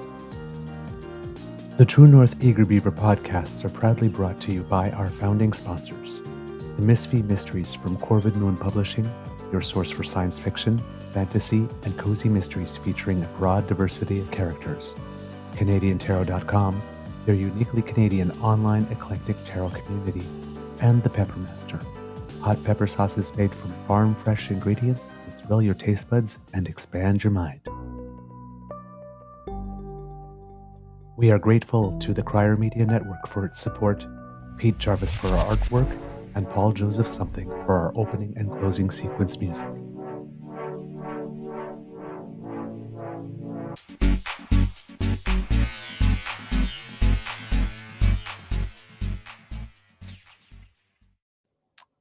All right, Kids and Cubs. Little bit of news here about Canadians who make us proud. For our Paralympians, there are Winter Games berths on the line at the season opening in Paranordic World Cups in Canmore. So lots of competition there. If you're out in the area, please go out there and support our athletes. The FIS Para Cross Country World Cup runs from December 3rd to the 7th, so it started, while the IBU Para Biathlon World Cup follows in the Alberta resort town from December 11th to 14th. The athletes say the rare home opener offers a meaningful advantage ranging from early season jet lag to racing on familiar trails. It's definitely an advantage, said Canadian star Natalie Wilkie of Salmon Arm, BC, a 7-time Paralympic medalist in the women's standing category over the last 2 games. Not having to travel anywhere is something I'm really looking forward to. Canada's head coach Brian McKeever said hosting the first event allows Canada to evaluate its full roster on equal footing. A World Cup at home means we get to ski on snow courses we know, said McKeever, Canada's most successful winter Paralympian of all time with 20 medals, including 16 gold. The rest of the world is on jet lag, so the tables are turned. It also gives us a real opportunity to select our Paralympic team at a high-level event where everyone we've identified can join these races and be ranked. Emma Archibald is a rising star on the team and is vying for our first Paralympic Winter Games team berth. Quote, looking back at my training, this year has given me a sense of calmness, said the 22-year-old University of Ottawa nursing student who calls Fall River, Nova Scotia home. It's exciting to go into these races and see where I am as of right now. It's a chance to put everything I've learned to work. We have Canadian competitors here. Mark Arends, Colin Cameron, Brittany Hudak, Natalie Wilkie, Derek Zaplotinsky, Emma Archibald, Christina Picton, Lynn-Marie Bilodeau, Logan Larivière, Yves Bourque, Jesse Baczynski, Charles Lecourt, Madison Mullen, Leo Samarelli, Ethan Hess, Angela Oakley, Cara Duville, we mentioned Mark Arends already. Yes. And yep, that's all the names. So they will be competing in cross country and biathlon, and we send them all our cheer and encouragement in order to be able to come up with fantastic results for us. Also, Kits and Cubs celebrating some Canadians here. We also have very good results from our speed skaters again. They had a shortened season this year, pre-Olympic. So for the short track skaters, the 2025 ISU Short Track World Tour has already ended, with Canada taking the 2025 Crystal Globe titles at the final stop. William Danjinu secured his second consecutive overall crown on Saturday with a 1,500-meter gold and 500-meter silver. Courtney Sorrow captured her first overall title on Sunday, highlighting a remarkable comeback season. And Canada also earned the team crown, repeating as champions for the second consecutive season. So gold Crystal Globe for team, for male individual skater, and female individual skater. Over the weekend, Canada's short track team claimed a total of 7 medals, 3 gold, 3 silver, and 1 bronze. It was a great final event for the Canadians there. And collecting some Crystal Globes along the way is a very, very, very big deal. So again, good stuff. And finally, from the Canadian curling trials, congratulations to Team Homan and Team Jacobs, both of them returning, well, at least Homan and Jacobs as skips returning to the Olympics in the teams disciplines to represent Canada in Cortina. So hopefully, Cortina Milano. So hopefully they will have great success at the Olympic tournament. And big congratulations to Brent Gallant, who will be the first Canadian and maybe even the first competitor overall, but who knows, competing in both team and doubles at the same time. This is the first year that the Olympics is allowing athletes to compete in both disciplines in the same Olympic calendar year. And Peterman will be competing in mixed doubles. Brent Gallant, will be competing in mixed doubles with his wife Jocelyn Peterman, and he will be as part of Team Jacobs in the 4-member team there. So a great achievement for him, and he has very good chances of coming out from the Olympics as a double medalist in curling. So in the similar Olympics. So keep your eye out on him. Lots of great Canadian talent to cheer for with the Olympics coming up. All right, Kits and Cubs, that's all I have for you. Amour et bisous. and we will see you tomorrow. And with that, I am gone.